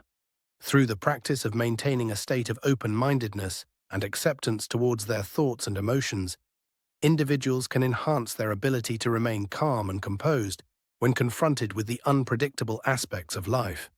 Mindfulness serves as a sanctuary, enabling individuals to ground themselves in the current moment and discover comfort amidst the existential turmoil. Acceptance, as a method of dealing with difficulties, entails a deep recognition of the fundamental uncertainties that exist in life. Instead of opposing or negating the apparent futility that may be prevalent, individuals have the option to accept the ambiguity and discover significance in the process of maneuvering through it. Acceptance is a powerful position that enables individuals to rise above existential despair and actively engage in shaping their own sense of purpose. In conclusion, the process of uncovering meaning in seemingly meaningless situations is a complex endeavor that encompasses the fields of philosophy, psychology, creativity, resilience, and community. The concepts of existence, ambiguity in the nature of existence, personal stories, inherent significance, creativity, bravery in the face of existential challenges, social bonds, and methods for dealing with feelings of existential hopelessness together create a complex pattern that helps us navigate through the maze of meaninglessness. As we navigate the complicated realm of existential uncertainty, we are encouraged to contemplate the deep lessons of existential philosophy, finding inspiration from those who have discovered meaning in the midst of apparent insignificance. Resilience is a powerful force that allows us to recover from difficult situations and find significance, even in the face of adversity. Personal narratives shed light on the various methods through which individuals can uncover their purpose, providing a plethora of valuable perspectives for those of us embarking on our own journeys to find meaning. The quest for inherent significance serves as a guide, leading us to synchronize our values with their actions and embark on a voyage of self-exploration. Creativity serves as a catalyst for discovering one's purpose and allows for the creation of new ways to find meaning when faced with existential difficulties. Existential courage serves as the motivating factor, enabling us to confront the emptiness and actively determine our futures. The significance of communal meaning-making highlights the crucial role of collective human experiences in the pursuit of purpose. Participating in significant relationships and making contributions to a broader societal context offer individuals a structure for purposeful existence that goes beyond personal endeavors. Strategies for dealing with existential despair provide practical methods for handling the emotional intricacies linked to the perceived futility of life. Within the vast fabric of human existence, the quest to uncover meaning amidst apparent futility serves as evidence of the enduring strength and imaginative capacity inherent in every person. By accepting the irrationality of life, facing the uncertainty of existence with bravery, and utilizing the shared knowledge of personal stories, people can not only discover their own significance, but also actively participate in the continuous process of creating human understanding. When confronted with situations that appear to lack significance, the human spirit possesses an extraordinary ability to generate meaning, thereby establishing a purposeful direction amidst the existential uncertainties that define the human condition. Chapter 8. Rebel. With rebellion, awareness is born. Albert Camus. Within the immense scope of the cosmos, humans frequently encounter the seeming apathy of the universe in their pursuit of significance and direction. This chapter explores the profound idea of rebelling against a universe that appears to lack any inherent meaning. Grounded in existential philosophy, literature, and psychological viewpoints, we examine the complex dynamics of resistance in response to cosmic nihilism and the transformative function of rebellion in generating novel and improved outcomes. Cosmic nihilism, which is the conviction in the intrinsic lack of meaning or purpose in the universe, establishes the foundation for a philosophical revolt. This viewpoint implies that, when considering the vastness of the universe, the existence of humans does not possess inherent importance. The consequences of such a perspective are significant, as it forces individuals to confront the challenge of discovering meaning in a universe that appears to be apathetic towards their endeavors. Existential philosophy, advocated by intellectuals such as Jean-Paul Sartre and Albert Camus, presents the notion of rebellion as a reaction to the irrationality of human existence. Existential rebellion entails the refusal to passively accept and instead asserting one's own agency when confronted with an indifferent universe. This philosophical perspective promotes individuals to directly confront the concept of emptiness and actively generate significance as a form of rebellion against cosmic nihilism. Camus' concept of absurdity captures the inherent conflict between the human longing for purpose and the apparent lack of meaning in the universe. The absurd emerges when individuals strive for a logical justification for their existence in a universe that provides none. When confronted with this irrationality, rebellion arises as a demand for action, a rejection of inaction, and a dedication to creating significance in spite of the vast emptiness of the universe. Literature, being a reflection of the human condition, frequently acts as a deep expression of existential defiance. Literary masterpieces such as Camus' The Stranger, a novel I mentioned earlier, and Sartre's Nausea, delve into the lives of characters who defy the apathetic nature of the universe by forging their own interpretations of existence. These narratives serve as a means of expressing the profound battle against nihilism, encouraging readers to contemplate the consequences of rebellion in their personal experiences.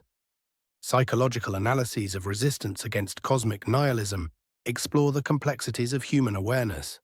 The pursuit of significance, inherent in the human mind, can result in existential distress when faced with the apparent lack of purpose in the cosmos. Psychologically, rebellion serves as a coping mechanism, actively addressing the existential emptiness and promoting resilience and a sense of meaning in the face of the vast cosmic void. Existential rebellion highlights the significance of authenticity, which entails a steadfast dedication to living in alignment with one's values and beliefs. Authenticity emerges as a fundamental principle in the revolt against cosmic nihilism, as individuals traverse the existential terrain with honesty and self-consciousness. Rebellion, when based on genuineness, surpasses simple disobedience. It transforms into a deliberate decision to live in accordance with one's genuine identity. Creativity, in its diverse manifestations, functions as a potent means of defiance against a universe that lacks inherent meaning. Engaging in artistic, scientific, and intellectual activities serves as a form of rebellion, as it defies the apathetic nature of the universe and adds to the intricate fabric of human interpretation and significance. When seen as an act of rebellion, the creative process serves as evidence of humanity's ability to give meaning and purpose in the presence of nihilistic influences. The concept of existential rebellion occurs within the domain of freedom, where individuals have the liberty to make choices, establish their own principles, and resist the existential emptiness. Nevertheless, this liberty is not devoid of its quandaries. The accountability associated with the liberty to revolt prompts inquiries regarding the essence of the generated significance. Individuals strive to find significance as they confront the gravity of their decisions and the existential ramifications of their acts of defiance. The act of rebelling against cosmic nihilism highlights the fact that the meaning of life is subjective. Instead of pursuing an objective purpose determined by the universe, individuals undertake a journey to find subjective meaning, a meaning that is personally meaningful and reflects their individual experiences, values, and aspirations. The revolt against cosmic nihilism transforms into an introspective quest, where individuals consciously build significances that deeply align with their essence. The enduring impact of existential rebellion resonates within the philosophical discussion on the nature of human existence. Modern intellectuals persist in grappling with the consequences of defying cosmic nihilism, investigating pathways for constructing significance in a universe that remains apathetic towards human endeavors. This ongoing philosophical dialogue prompts individuals to contemplate the lasting significance of rebellion as a reaction to the inherent irrationality of existence. Rebellion, in the face of cosmic nihilism, goes beyond simply rejecting meaninglessness. It serves as a catalyst for generating novel and improved outcomes. The rebellious nature plays a significant role in shaping the narrative of human existence, leading to a transformative change that surpasses simple acts of defiance. Rebellion, when harnessed in a creative manner, has the ability to generate novel ideas, innovations, and perspectives. The innate creative power within acts of rebellion against cosmic meaninglessness drives individuals to venture into unexplored realms of cognition. It stimulates individuals to challenge established conventions, cultivating an atmosphere where innovative resolutions to long-standing issues can arise. Different domains, such as art, science, philosophy, and social change, witness the expression of creative rebellion. Artists defy traditional beauty standards, scientists scrutinize existing hypotheses, and philosophers dismantle established frameworks. Social movements, originating from defiance of established societal norms, have historically been instrumental in driving progress and reshaping societal values. Rebellion, in the face of cosmic nihilism, fosters a tenacious resilience that empowers individuals to endure the existential trials presented by the void. When confronted with a lack of apparent purpose, the defiant nature becomes an internal reservoir of resilience, driving individuals to confront the ambiguities of life with bravery and resolve. The resilience cultivated through acts of rebellion is not a passive tolerance of hardship. Instead, it is an active involvement with the intricacies of existence. It enables individuals to gain knowledge from failures, adjust to evolving situations, and find significance in challenges. Thus, rebellion assumes the role of a dynamic catalyst that drives individuals towards personal development and the formation of a more resilient sense of self. Opposing cosmic nihilism also brings forth an ethical aspect, involving a deliberate decision to engage in actions that promote the improvement of both the individual and society. The ethical ramifications of rebellion encompass not only the assertion of one's values, but also the contemplation of the wider consequences of these values on the welfare of oneself and others. Ethical rebellion prompts individuals to contemplate the repercussions of their actions and endeavor to make a constructive influence on the world. This raises the question of how the quest for individual significance can be reconciled with a collective effort to establish a fair, empathetic, and purposeful society. Rebellion, in this context, serves as a catalyst for moral metamorphosis, exerting its influence on both personal decisions and communal frameworks. Throughout history, the act of defying established societal norms has consistently played a pivotal role in instigating transformative shifts in society. The origins of movements promoting civil rights, gender equality, environmental sustainability, and other progressive ideals can be traced back to a revolt against oppressive structures and antiquated paradigms. These actions demonstrate how the united resistance against societal injustices can result in significant and profound changes in society. When the rebellious nature is harnessed by a group, it has the ability to challenge established power structures, dismantle unfair systems, and promote inclusiveness.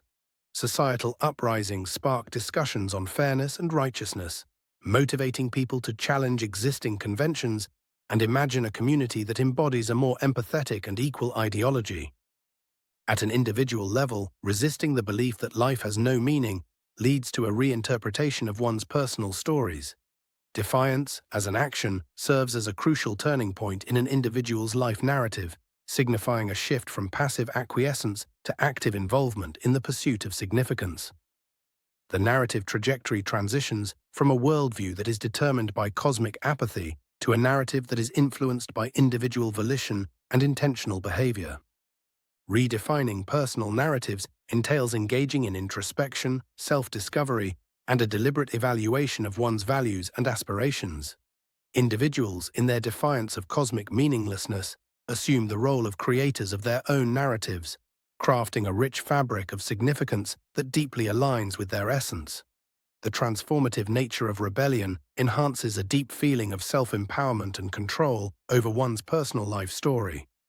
Resistance to the belief that life is meaningless on a cosmic scale is frequently manifested through scientific and technological advancements. Throughout history, scientific revolutions have been characterized by individuals who defied prevailing paradigms, questioning established theories and methodologies. The relentless quest for knowledge, fueled by an insubordinate inquisitiveness, has resulted in revolutionary breakthroughs and transformative changes that redefine our comprehension of the universe. Technological advancements can also arise as a means of defying the constraints imposed by the natural world. The remarkable ability of humans to think creatively and solve problems has led to the development of groundbreaking technologies that have revolutionized our lifestyles, communication methods, and interactions with the world. Within this particular framework, rebellion emerges as a potent catalyst for advancement and the ongoing development of human society. Artistic expression, as a means of defiance, plays a pivotal role in igniting a cultural revival. Artists, poets, musicians, and creators of all kinds defy established artistic conventions, questioning the prevailing standards and expanding the limits of imaginative manifestation. Oftentimes, this leads to a cultural rebirth that goes beyond the boundaries of traditional aesthetics, giving rise to innovative art forms that embody the defiant essence of the era. Cultural rebellions, such as avant-garde movements or subversive countercultures, enhance the variety and depth of human expression. They defy societal expectations, interrogate established norms, and stimulate innovative modes of thought. The artistic defiance against the belief that life is without purpose or value serves as a way to surpass the feeling of emptiness and allows for the expression of significance and aesthetics despite the apparent lack of meaning.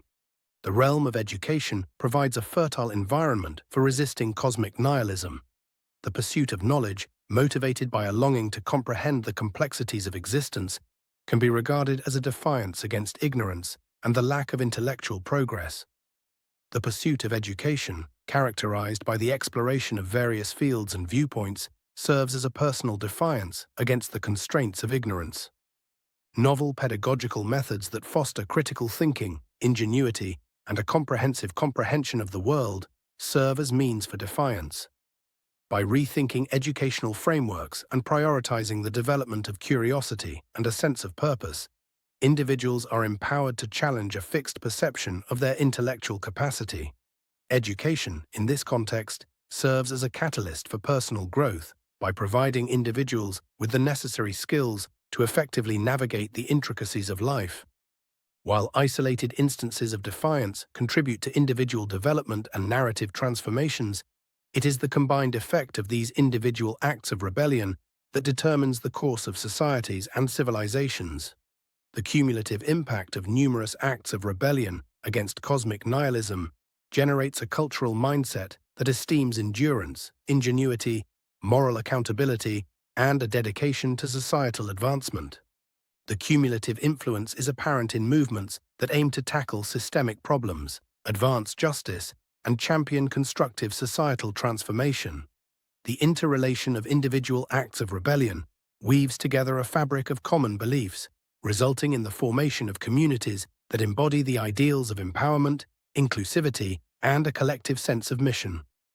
To summarize, rebellion against cosmic nihilism has a profound impact that goes beyond simple defiance.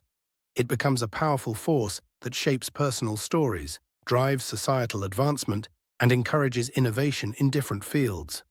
When the rebellious spirit is channeled in a creative and ethical manner, it possesses the ability to generate novel and improved outcomes, leading to a transformative shift that surpasses the constraints imposed by an apparently apathetic universe. Rebellion, whether manifested in scientific investigation, artistic creation, academic endeavors, or social advocacy, serves as evidence of the enduring and innovative capabilities of the human spirit. Rebellion has the power to not only confront the sense of emptiness in life, but also actively contribute to the collaborative formation of significance and direction. As people resist the belief that life has no meaning, they take on the role of creators of a story that surpasses the limitations of a universe governed by cause and effect. The combined influence of these defiant stories contributes to a cultural environment that esteems independence, ingenuity, perseverance, and a mutual dedication to constructing a superior and more significant world. Amidst the vast indifference of the universe, the rebel stands out as a symbol of hope, actively confronting the intricacies of existence and playing a role in the ongoing process of human interpretation and significance. Chapter 9. How to handle existential despair. The most common form of despair is not being who you are. Søren Kierkegaard. The prevalence of existential despair, characterized by a deep sense of meaninglessness and hopelessness, has been on the rise in our contemporary society. When facing the challenges of life, it is important to confront this feeling of hopelessness without succumbing to the usual pitfalls of overused phrases, popular self-improvement fads, and dependence on spiritual leaders. Existential despair frequently arises from a profound feeling of detachment, whether it is from oneself, others, or the world. Analyzing the origins enables individuals to comprehend and address their distinct causes of despondency. The impact of existential despair on mental health is significant and should not be underestimated. It presents itself through symptoms such as anxiety, depression, and a pervasive feeling of uneasiness. Acknowledging these consequences is the initial stage in developing effective strategies for dealing with them. This chapter offers a range of suggestions and tips to consider when dealing with existential despair. Consider it a jumping-off point. Numerous cliches may present themselves as convenient solutions to existential despair, but frequently fail to offer long-lasting alleviation. We should analyze these cliches and reveal their constraints and promote a more profound examination of one's emotions. Although self-help is beneficial, it frequently oversimplifies intricate matters. We should explore the limitations of exclusively relying on self-help methodologies and advocate for a more comprehensive and self-reflective approach. Experts offer assurances and direction, yet their methodology may not be universally applicable. Gaining insight into the appeal and possible drawbacks of depending on external influences is essential for individual development. Dependence on gurus can result in a lack of self-reliance and self-confidence. We should always examine the disadvantages of delegating one's existential quest to external sources and advocate for ourselves to regain control and responsibility for our own lives. Each individual's journey is distinct. We should examine various coping strategies, enabling us to develop a customized set of tools for navigating existential despair. Isolation intensifies existential despair. We should be mindful of the importance of social connections and learn to rely on friends, family, and community for support. In addition to quantity, the quality of connections is also important. We should examine methods to foster significant connections that enhance our sense of purpose. Striking a balance between realism and positivity is crucial for maintaining sustainable mental well-being. We should develop a mindset that recognizes challenges while simultaneously maintaining an optimistic perspective. Positive thinking should not come at the cost of recognizing and acknowledging challenges. We should examine pragmatic methods to foster a resilient mindset that embraces the inevitable fluctuations of life. Art and creativity offer distinctive channels for expressing oneself. Participating in creative endeavors can function as a therapeutic means of coping with existential despair. Mindfulness enables individuals to cultivate a state of being fully aware and engaged in the present moment. It's important to incorporate practical strategies for practicing mindfulness techniques into everyday routines, which can help in effectively coping with existential despair. Meditation transcends mere relaxation. It can serve as a potent instrument in confronting existential despair. Learning about and trying various meditation techniques will almost always do more good than harm. Occasionally, the assistance of a professional is indispensable. It's critical that you be aware of the indicators that signify the need to pursue therapy or counseling in order to obtain more customized assistance. Gaining a comprehensive understanding of various therapy options and counseling approaches will enable individuals to make well-informed choices regarding their mental health progress. Instead of comparing oneself to societal norms, we will prioritize the significance of concentrating on personal development. We need to learn how to channel our energy towards self-improvement because it can effectively counteract existential despair. Change is an enduring aspect of life, however, it can also serve as a cause of distress. We should always examine the unavoidable nature of change and develop a mindset that welcomes transformation as an inherent aspect of the human condition. To effectively address existential despair, a comprehensive strategy is necessary, surpassing the use of clichés, self-help techniques, and dependence on gurus.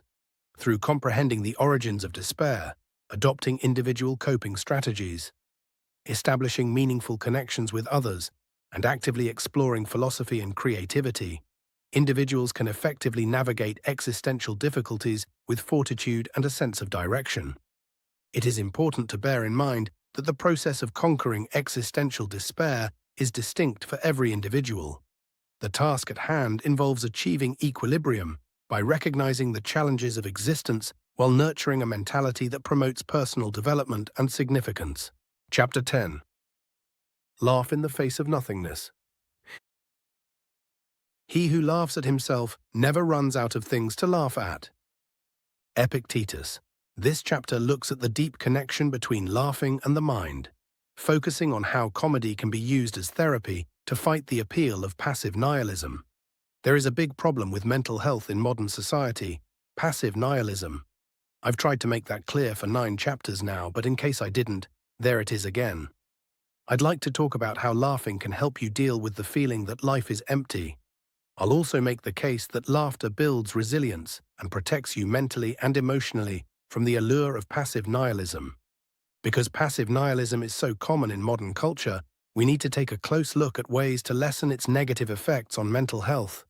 People all over the world laugh, so it seems like a good idea to use laughter as a therapy tool in this case.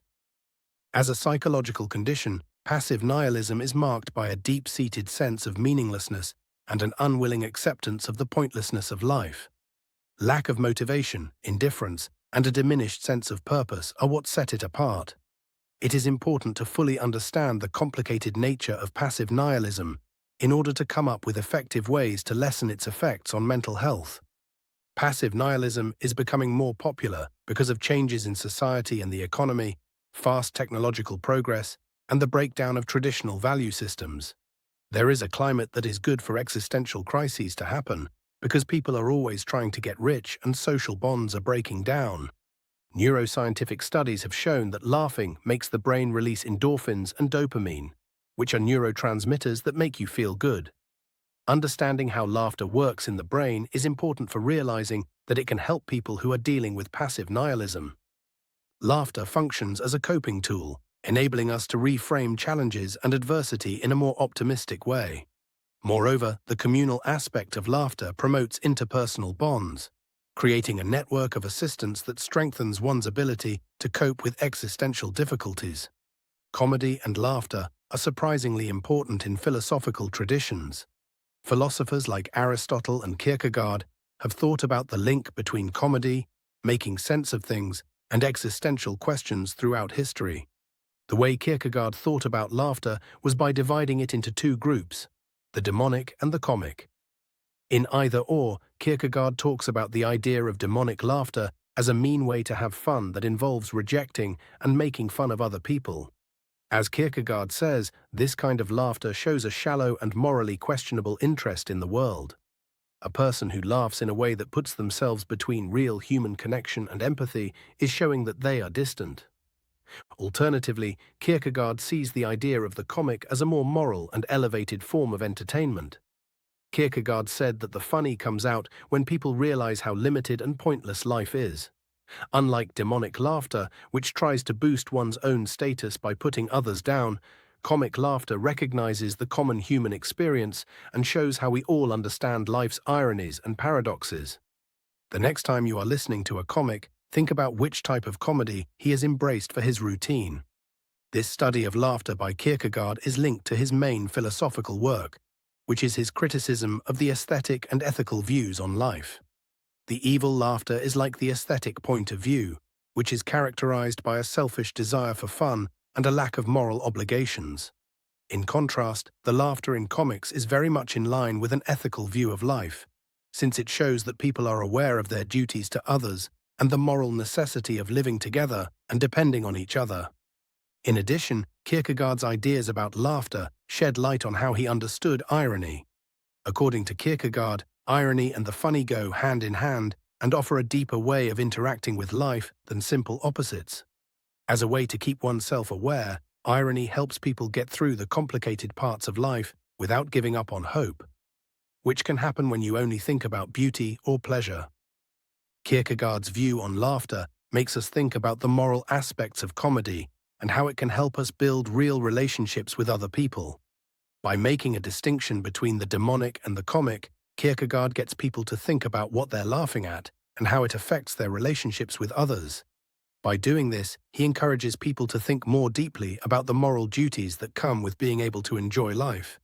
It looks like laughing might be a rebellious power that can fight pessimism, which is a key idea we talked about earlier. Thoughts of laughing in the face of the abyss might be just what someone needs to get through the worst times of their life. Chapter 11. A Stoic Approach. The happiness of your life depends upon the quality of your thoughts. Marcus Aurelius. When nihilism and stoicism come together, they create a philosophical space where the lack of a purpose meets the strength of moral excellence. Within this chapter, the ideas of stoicism are explored and shown to be very useful for people who are dealing with negative ideas. I'd like to look into the basic ideas of stoicism and see how they can be used to deal with the void of nihilism. Also, I'd like to make it clear how developing a stoic mindset can help people who are facing existential problems find meaning and direction. As we move through the complicated landscape where stoicism and nihilism meet, we come to a place where existential questions and moral strength also meet. I will look at how these different philosophies can work together in this chapter, showing how stoicism can be a powerful way to deal with the void that lack of purpose leaves. The school of thought called Stoicism, which has roots in ancient Greece, has stood the test of time. It will always be useful because it stresses developing virtue as a way to deal with life's problems. According to the Stoic philosophy, people should live in harmony with nature. This idea includes not only the natural world, but also the natural logic that guides human behavior. When faced with the overwhelming nihilistic abyss, the Stoic virtues of wisdom, courage, temperance, and justice can help people build a strong fortress. Stoicism is based on the idea of wisdom, which tells people to learn more about the world and their place in it. When life seems pointless, the search for wisdom becomes a lighthouse that helps one find their way through the maze of life. When you are up against nihilism, courage, which is another cardinal virtue, becomes very important. The Stoic sage is not indifferent. Instead, he faces the void with courage because he knows that facing the harsh realities of life takes strength and courage. This is a call to face the abyss with unwavering resolve, recognizing the difficulties without giving up. When a Stoic fights nihilism, temperance, which is the virtue of self-discipline, is very useful. People can keep their inner selves in check by practicing moderation in a world full of things that can be super overwhelming. Stoics train their minds to be disciplined so they can find purpose and meaning within themselves by resisting the pull of nihilistic despair. Justice, the last Stoic virtue, goes beyond individual concerns and includes a sense of duty to all people, as they are all connected. People who are struggling with nihilistic views find that the search for justice changes them. It makes them want to make the world a better place, even if they don't feel like they have a purpose in life. This creates a sense of community and well-being. The dichotomy of control, or the difference between what we can control and what we can't, is one of the most important ideas in Stoicism. When facing the nihilistic void, this contrast becomes even more important. The Stoic way of thinking says that people should work on developing their inner virtues instead of worrying about what other people do, since we can't always change their actions. When people think about nihilism, they might feel helpless and overwhelmed by the vastness of a universe with no purpose. By turning our attention inward, Stoicism gives us a useful way to deal with this existential crisis. Focusing on internal virtues and personal growth gives people back control in a world that might otherwise seem uninterested in their problems. People can free themselves from the chains of external factors by changing the way they think about themselves. Nihilism says that the universe doesn't have any meaning on its own, but Stoicism says that people can find meaning in the very act of improving themselves. Knowing that outside factors can make life difficult, the Stoic sage focuses on developing a good character, which helps them create a meaningful life on a personal level. The idea of amor fati, or loving one's fate, comes from Stoicism. When the world doesn't seem to have any purpose, accepting your fate becomes a very important thing to do. The Stoic, who is strong, faces existential problems with a sense of purpose that comes from within. They create meaning in the process of navigating life's uncertainties. Nihilism says that life is just a bunch of random events that don't have any meaning. Amor fati disagrees with this view, for instead, it encourages people to see their experiences, good and bad, as important parts of their own story. Your life story is always being written, and every victory and defeat adds to it. Amor fati tells people to welcome this story with open arms. Stoicism says that accepting your fate means completely giving up on the present moment. It's a recognition that every moment has value on its own, even when things seem chaotic and pointless. This kind of acceptance makes you stronger when things go wrong, turning problems into chances to learn more about yourself and grow. When people use Stoic ideas to deal with the nihilistic void, they start a journey of self-discovery that changes them. The Stoic philosophy becomes a guiding light, giving meaning and direction to the parts of life that seem random and pointless. Being a Stoic means more to them than getting approval from other people. They find meaning in striving for moral excellence and character improvement. Stoicism disagrees with the idea that meaning comes from outside sources and is just waiting to be found. Instead, it says that meaning is something that each person creates on their own by consciously working on their virtues and navigating the challenges of life. The Stoic Forge is a figure of speech for a workshop where people make their own sense of purpose by using the raw materials of their experiences to hammer out meaning. The process of making meaning requires people to interact with the world on purpose. Stoics think that virtue should be sought as an end in itself, not as a way to get to another goal. People find happiness in the pursuit of moral excellence, even when their outside circumstances might make them feel like they have no purpose in life. People can change their lives in the Stoic Forge, where they are involved in making their own future. This goes beyond the nihilistic view that life has no meaning on its own. As this exploration comes to a close, it's clear that the meeting of nihilism and Stoicism doesn't lead to a dead end. Instead, it creates a way for people to face the void with unwavering strength. Stoicism's timeless wisdom helps us find our way through the philosophical landscape where moral strength meets lack of purpose. There is hope in the Stoic way of thinking when people are facing existential problems. It tells people to find their own meaning in the vastness of the nihilistic universe. Stoicism as a philosophy is more than just a set of ideas. It's also a way of life for people who don't feel like they have a purpose in life. The Stoic way of life shines brightly in the darkness of nihilism, showing the way to personal growth, strength, and making meaning. When people combine these philosophies, they get not only a philosophical base, but also a strong mindset that helps them get through life's challenges with purpose and virtue. When people reject nihilism and embrace Stoicism instead, they start a life-changing journey where they learn that not having an outside purpose does not mean that their life has no purpose. Instead, Stoicism tells them to build their own meaning, making a sense of significance that can stand up to the existential problems that the void brings up.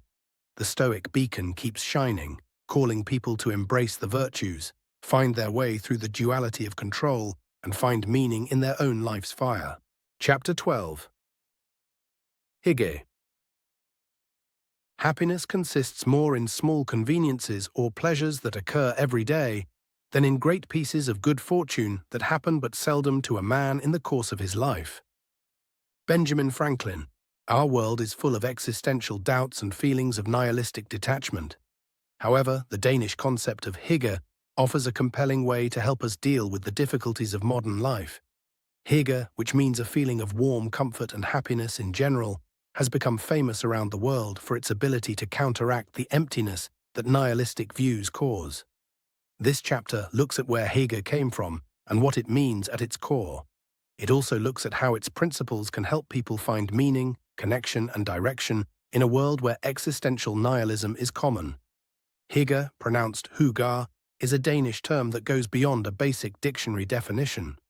The term refers to a cultural and lifestyle concept that revolves around creating a welcoming and comfortable environment that promotes a feeling of contentment, wellness, and sociability. Hygge encompasses more than just physical environments and is essentially about embracing moments of satisfaction, connection, and simplicity. Hygge comes from Denmark in the 18th century and is closely linked to the country's social and communal norms. Hygge was first associated with the countryside in Denmark. It has since grown into a way of thinking about how to handle different parts of life and a complete approach to overall well-being. Using a nihilistic point of view, where normal sources of meaning are questioned or thrown out, hygge provides a way to make deep connections. By consciously focusing on interpersonal relationships and creating shared experiences, people can effectively fight the isolating effects of nihilism and find their own worth in the comforting embrace of human connection. Hygge encourages mindfulness, which lets people fully enjoy and appreciate life's simple pleasures. In a world that sometimes seems pointless, hygge helps people become more mindful and find meaning in the things they do in the present, like enjoying a warm cup of tea, having deeply meaningful conversations, or taking in the beauty of nature. Nihilism makes people feel restless and like life has no point. Hygge, on the other hand, focuses on comfort and coziness. Making comfortable spaces like with soft blankets, soft lighting, or calming scents can help you feel better when you're in the existential abyss. Hygge makes places feel cozy, which is a nice change from the cold apathy that is often associated with nihilism. Hygge puts an emphasis on simplicity as a basic principle. When people are having existential doubts, the constant pursuit of extravagance and material possessions may seem pointless. Adopting a minimalist lifestyle, on the other hand, helps people find happiness in the simple and basic things in life. Hygge says that the real value of simplicity lies in its ability to find meaning in the simple things we do. Hygge is based on the idea that people should work together and get to know each other. Creating a sense of community is a deep and meaningful response in a nihilistic setting where individualism can make people feel even more alone. The idea behind hygge is that people are happier when they are with other people, whether they are eating, gathering, or doing activities together. Hygge encourages careful and thoughtful consumption, which calls into question the kind of excessive consumerism that nihilistic views often criticize. By making conscious choices about things like food, decor, and lifestyle, people can find happiness and meaning by focusing on excellence instead of abundance. This idea fits with the idea that real happiness comes from interacting with the world in a planned and purposeful way. Getting involved with nature is another important part of hygge. It is possible for nihilism to make people lose touch with nature.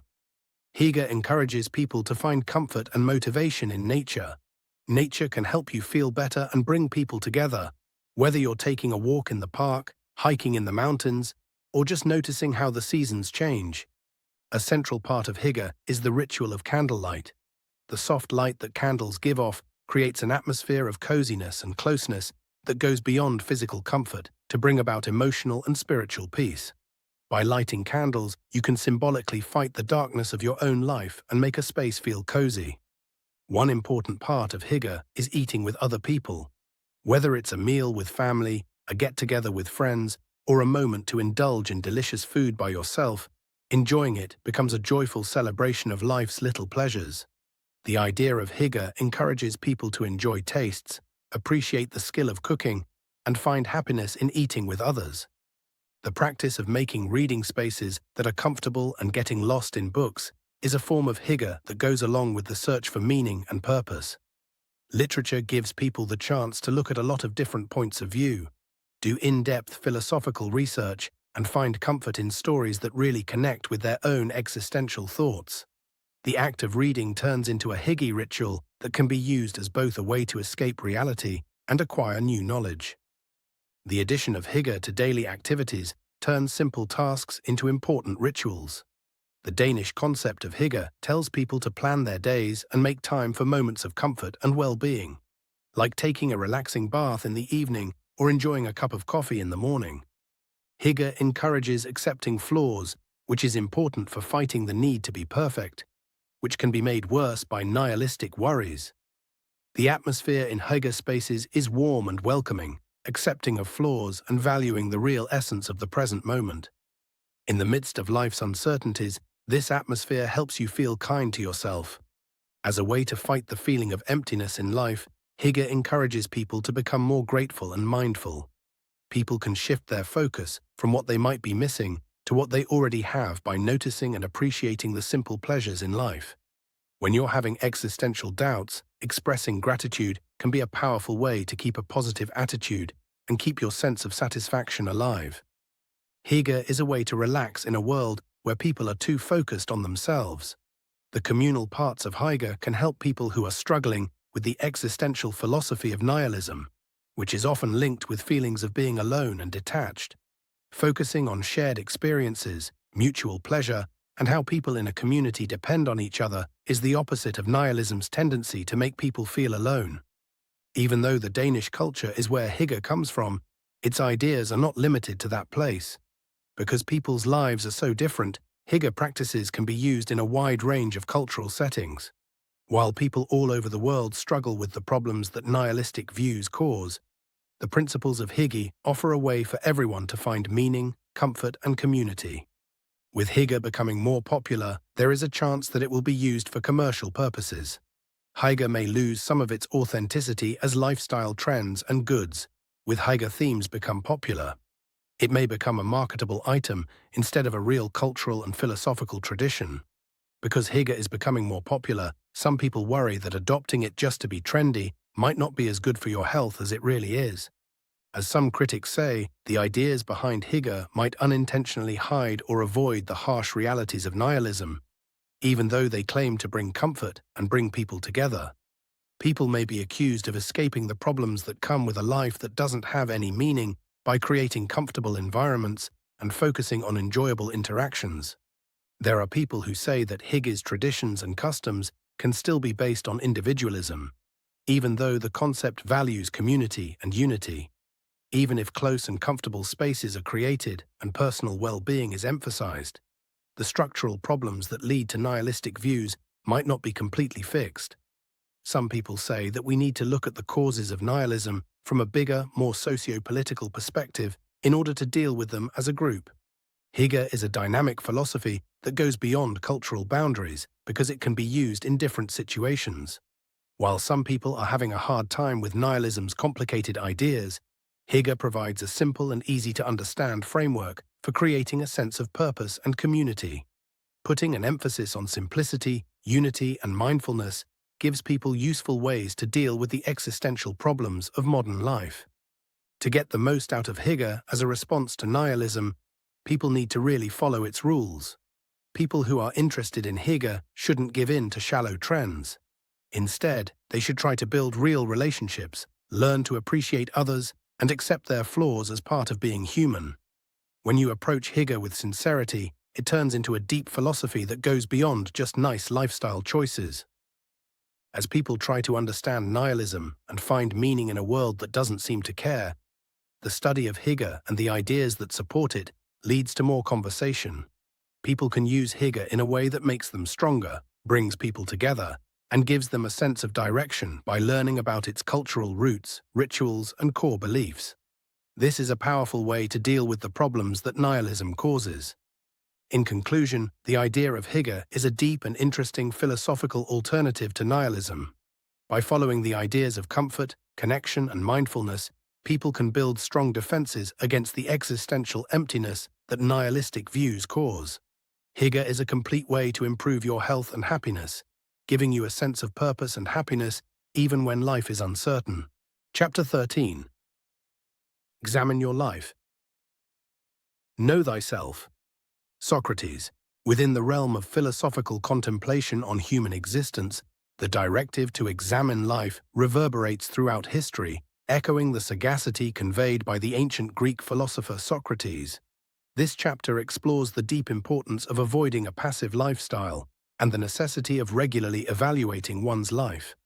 By incorporating Socratic philosophy, psychological insights, and contemporary perspectives, this work examines how active reflection can be a powerful tool for navigating the intricate aspects of existence. Socrates, a prominent figure in Western philosophy, advocated for the Socratic method, a dialectical approach focused on questioning, dialogue, and self-reflection. The elenchus, a method of inquiry that reveals contradictions and encourages self-reflection, is the fundamental basis of Socratic wisdom. This approach surpasses mere intellectual investigation. It is an opportunity to actively involve oneself in the fundamental inquiries of existence. Socrates' teachings center around the assertion that a life that is not subjected to examination is devoid of value, i.e., not worth living. This statement emphasizes the inherent importance of introspection in shaping a purposeful and meaningful life. Socrates argues that failing to consciously examine one's beliefs, values, and actions condemns a person to a passive life lacking genuine comprehension and satisfaction. Passive existence, characterized by an avoidance of self-reflection and an acceptance of the status quo, not to be confused as the antithesis of hygge, often masquerades as comfort. Yet hidden beneath the appearance of comfort and calmness, there is a risk of becoming stagnant and experiencing a gradual loss of individual control. The deceptive appearance of a comfortable, unquestioned existence conceals the capacity for personal development, self-exploration, and the quest for a deeper comprehension of one's own being. Existential philosophers like Jean-Paul Sartre and Albert Camus examine the dangers of living a passive life in response to the inherent absurdity of existence. Sartre's concept of bad faith emphasizes the inclination to avoid accountability by adhering to societal norms, whereas Camus's notion of the absurd emphasizes the necessity of actively rebelling against a world that lacks inherent significance. Both viewpoints highlight the crucial importance of engaging in thoughtful introspection when facing the existential emptiness. Engaging in active reflection acts as a catalyst for enhancing personal agency and empowerment. Through a purposeful analysis of their beliefs, choices, and values, individuals actively influence the direction of their lives. Reflection serves as a means to align one's actions with their true self, promoting a sense of independence and direction. Active reflection naturally leads to self-discovery. The process reveals various strata of personal identity, shedding light on concealed aspects of one's character, ambitions, and capacity. When viewed through a Socratic perspective, self-discovery is essentially the same as self-realization. It involves continuously uncovering truths, questioning assumptions, and embracing the ever-changing nature of personal development. Modern psychological and spiritual practices emphasize the significance of mindfulness and contemplation in promoting well-being. Mindfulness, derived from practices like Buddhism, promotes the development of conscious awareness of the present moment.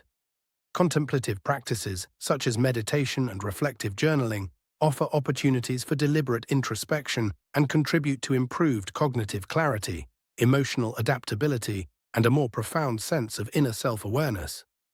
Narrative psychology asserts that individuals form their identities by means of storytelling. Active reflection entails the deliberate and ongoing process of constructing and modifying the personal story that encompasses one's life experiences. Through deliberate introspection of life experiences, obstacles, and successes, individuals construct a cohesive and purposeful narrative of their own identity. The narrative identity, in return, impacts perceptions, motivations, and potential future outcomes. Maintaining a reflective journal is an effective method for engaging in active reflection. Writing enables a systematic examination of thoughts, emotions, and experiences. Journaling reveals internal conversations, enabling individuals to track recurring themes, recognize areas for personal development, and record the changing story of their lives. Embracing the essence of Socratic dialogue entails actively participating in introspective or interactive discussions.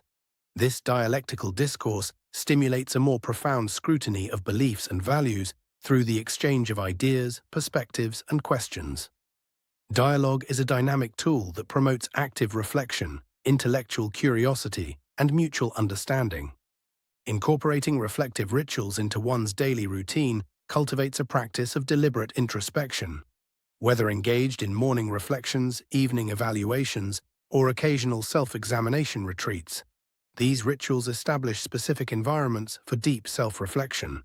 By incorporating regular self-reflection into their routine, individuals approach life with a heightened consciousness and a deliberate dedication to personal development.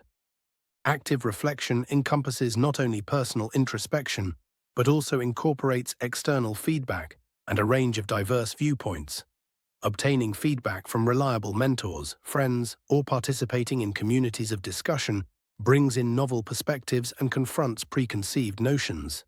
The exchange of ideas fosters a cooperative and introspective process, enhancing one's self-awareness. Active introspection encompasses moral aspects, especially when it comes to the domain of making choices. The significance of Socrates' focus on moral introspection lies in the value of ethical self-examination. Through deliberate contemplation of the ethical ramifications of their decisions, individuals foster a profound sense of moral obligation and make a valuable contribution to the overall ethical framework of society. In addition to personal introspection, Socratic wisdom also encompasses the realm of society. Active reflection encompasses the process of contemplating one's position within the community, comprehending the intricacies of social interactions, and actively participating in discussions related to civic matters. It is morally necessary to explore life, which includes the duty to actively contribute to the overall welfare of society. Ultimately, the call to thoroughly scrutinize existence, as championed by Socrates, arises as a profound and multifaceted endeavor.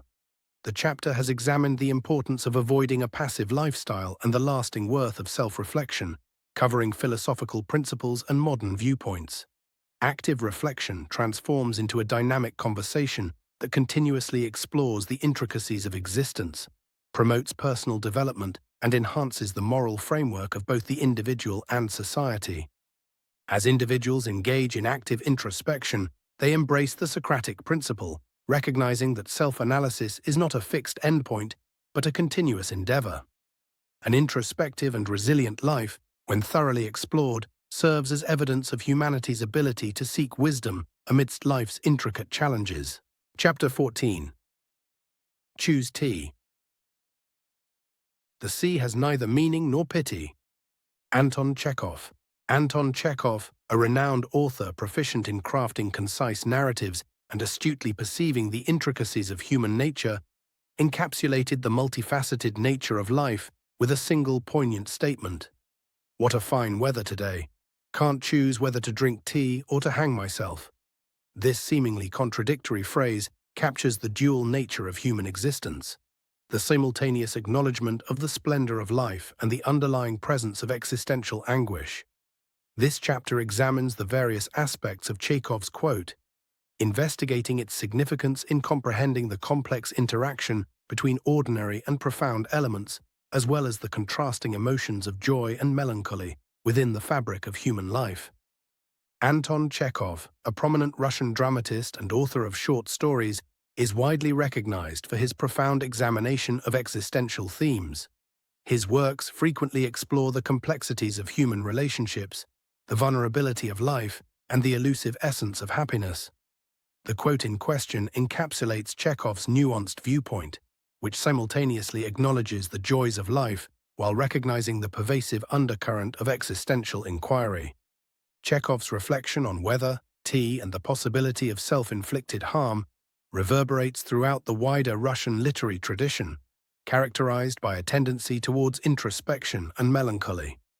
Russian literature, ranging from the works of Dostoevsky to Tolstoy, has explored the intricate depths of the human mind, often treading the delicate boundary between exquisite beauty and existential anguish. Chekhov's remark about the pleasant weather provides a paradoxical backdrop for examining the contradictory essence of existence. The pleasant weather, commonly linked to happiness, energy, and the pure enjoyment of admiring the beauty of nature, serves as the setting in which the existential dilemma takes place. The contrast between pleasant weather and the consideration of suicide generates a sense of unease that encapsulates the conflicting aspects of the human condition. Chekhov skillfully captures the contrast between the ordinary and the profound by presenting the options of drinking tea or contemplating self-harm. Engaging in the act of consuming tea, a habitual practice, represents the regular and soothing elements of everyday existence.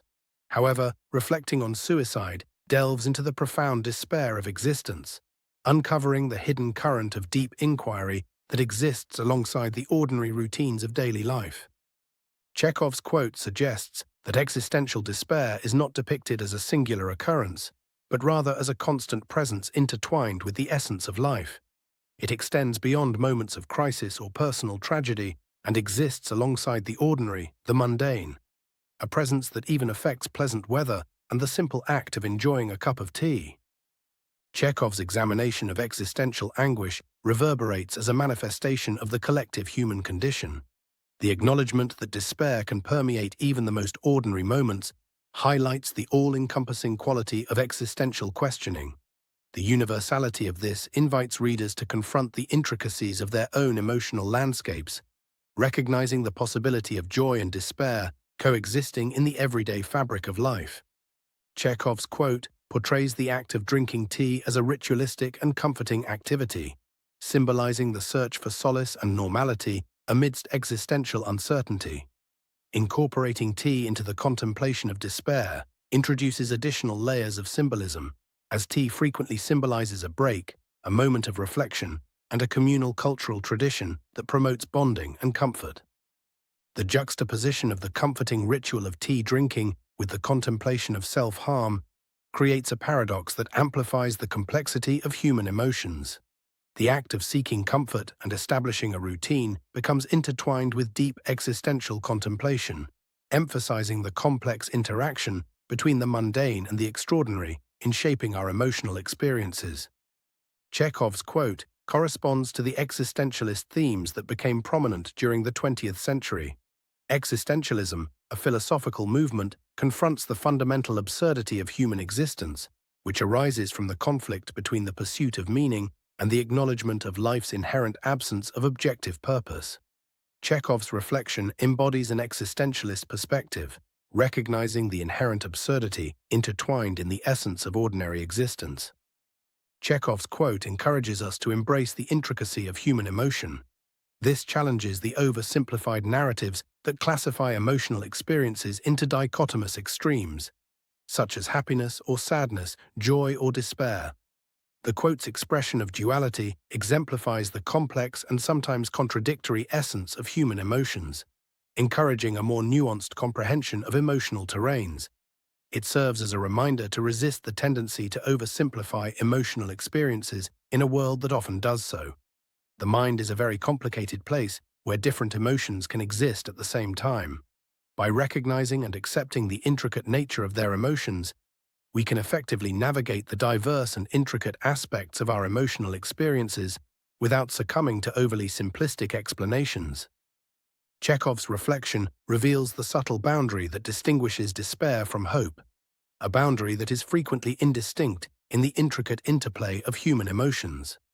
The decision between tea and suicide signifies a critical juncture where individuals hover on the brink of this delicate boundary, wrestling with the contrast between life's possible pleasures and its inherent difficulties. The inherent ambiguity of the choice presented in the quote mirrors the ambiguity of existential choices. The trajectory of life is characterized by unpredictability, and the coexistence of seemingly insignificant decisions and deep existential contemplation encapsulates the core of navigating this ambiguity. The act of making a choice, whether it is to adopt the habit of drinking tea or to confront the profound sense of meaninglessness, serves as a manifestation of the human ability to exercise control and make decisions in the face of the unpredictable nature of life. Chekhov demonstrates literature's exceptional ability to express the complicated nature of human emotion. Literature functions as a reflective medium that portrays the complex interplay between happiness and sadness, encouraging readers to delve into the intricate and diverse aspects of their own emotions. Literature provides individuals with profound insights into the complexities of the human condition, surpassing superficial representations. This fosters empathy and facilitates a more profound comprehension of the collective challenges and successes that shape our identity. The investigation of Chekhov's quote reveals a convergence between literature and philosophy. The narrative of the text explores existential themes that evoke philosophical contemplations regarding the essence of life, the fundamental nature of existence, and the inherent human quest for meaning. This convergence emphasizes the mutually beneficial relationship between literature and philosophy in clarifying the intricacies of the human experience. Chekhov's quote underscores the significance of recognizing the full range of one's emotions, thereby impacting mental health and overall well-being. The acknowledgement that feelings of despair can coexist with the enjoyment of pleasant weather underscores the significance of embracing a wide range of emotions. Through the recognition and embrace of a comprehensive spectrum of emotions, individuals can cultivate resilience and cultivate more effective strategies for managing difficulties. Chekhov's contemplation acts as a catalyst for destigmatization in a society that frequently stigmatizes discussions about despair and mental health challenges. The recognition that existential despair can arise even in moments of apparent normality defies societal taboos regarding mental health. Destigmatization entails facilitating candid discussions regarding the intricacies of emotional encounters, fostering empathy, and advocating for mental health awareness. Chekhov's quote is in accordance with the principles of existential philosophy, specifically acknowledging despair as an inherent element of human existence. Existentialism, which focuses on individual accountability, liberty, and the confrontation of life's inherent irrationalities, offers a structure for comprehending the intricacies encompassed in Chekhov's reflection. The philosophical notion of absurdity, as examined by thinkers such as Albert Camus, finds a parallel in Chekhov's depiction of pleasant weather and the contemplation of ending one's own life. The experience of absurdity arises from the conflict between the human longing for purpose and the perceived lack of meaning in the universe. This becomes evident in the everyday decisions that individuals encounter, emphasizing the inherent contradictions of existence. Chekhov's contemplation prompts readers to ponder the significance of life, not through extravagant stories, but within the framework of ordinary decisions. The act of selecting between tea and despair serves as a microcosm of existential inquiry, representing a moment when individuals wrestle with the profound significance inherent in the mundane. This invitation to reflect corresponds with existential philosophy's emphasis on the individual's obligation to establish significance in a seemingly apathetic universe. Instead of giving in to a sense of meaninglessness and hopelessness when confronted with the inherent irrationalities of life, Chekhov's reflection serves as an encouragement to accept and welcome the absurdity. Embracing absurdity entails acknowledging the absence of inherent significance and deriving freedom from the process of constructing individual significance. Within the conflict between tea and despair, individuals can find the power to infuse their lives with personal meaning. To summarize, Chekhov's quote captures the complex and varied aspects of the human experience, encouraging readers to explore the vast landscape of happiness, sadness, and contemplation of existence. The pleasant weather serves as a symbol for the fleeting moments of beauty in life, while the reflection on suicide symbolizes the profound depths of existential anguish. This reflection surpasses its literary origins to reverberate as a universal investigation of the intricacies inherent in human existence.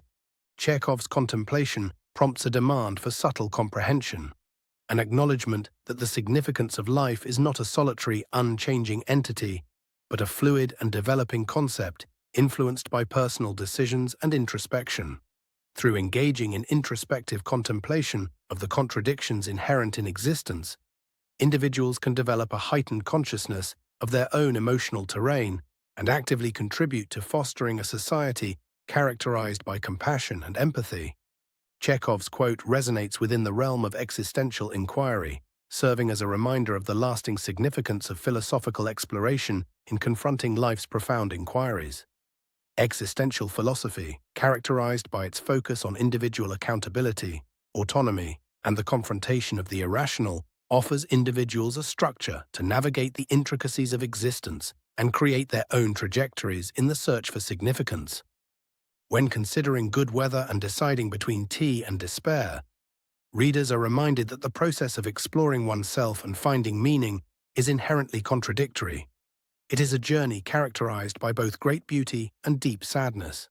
Chekhov's quote, akin to a philosophical enigma, challenges individuals to decipher the intricacies of their own being, encouraging them to fully embrace the richness of life despite the uncertainties that come with existential contemplation.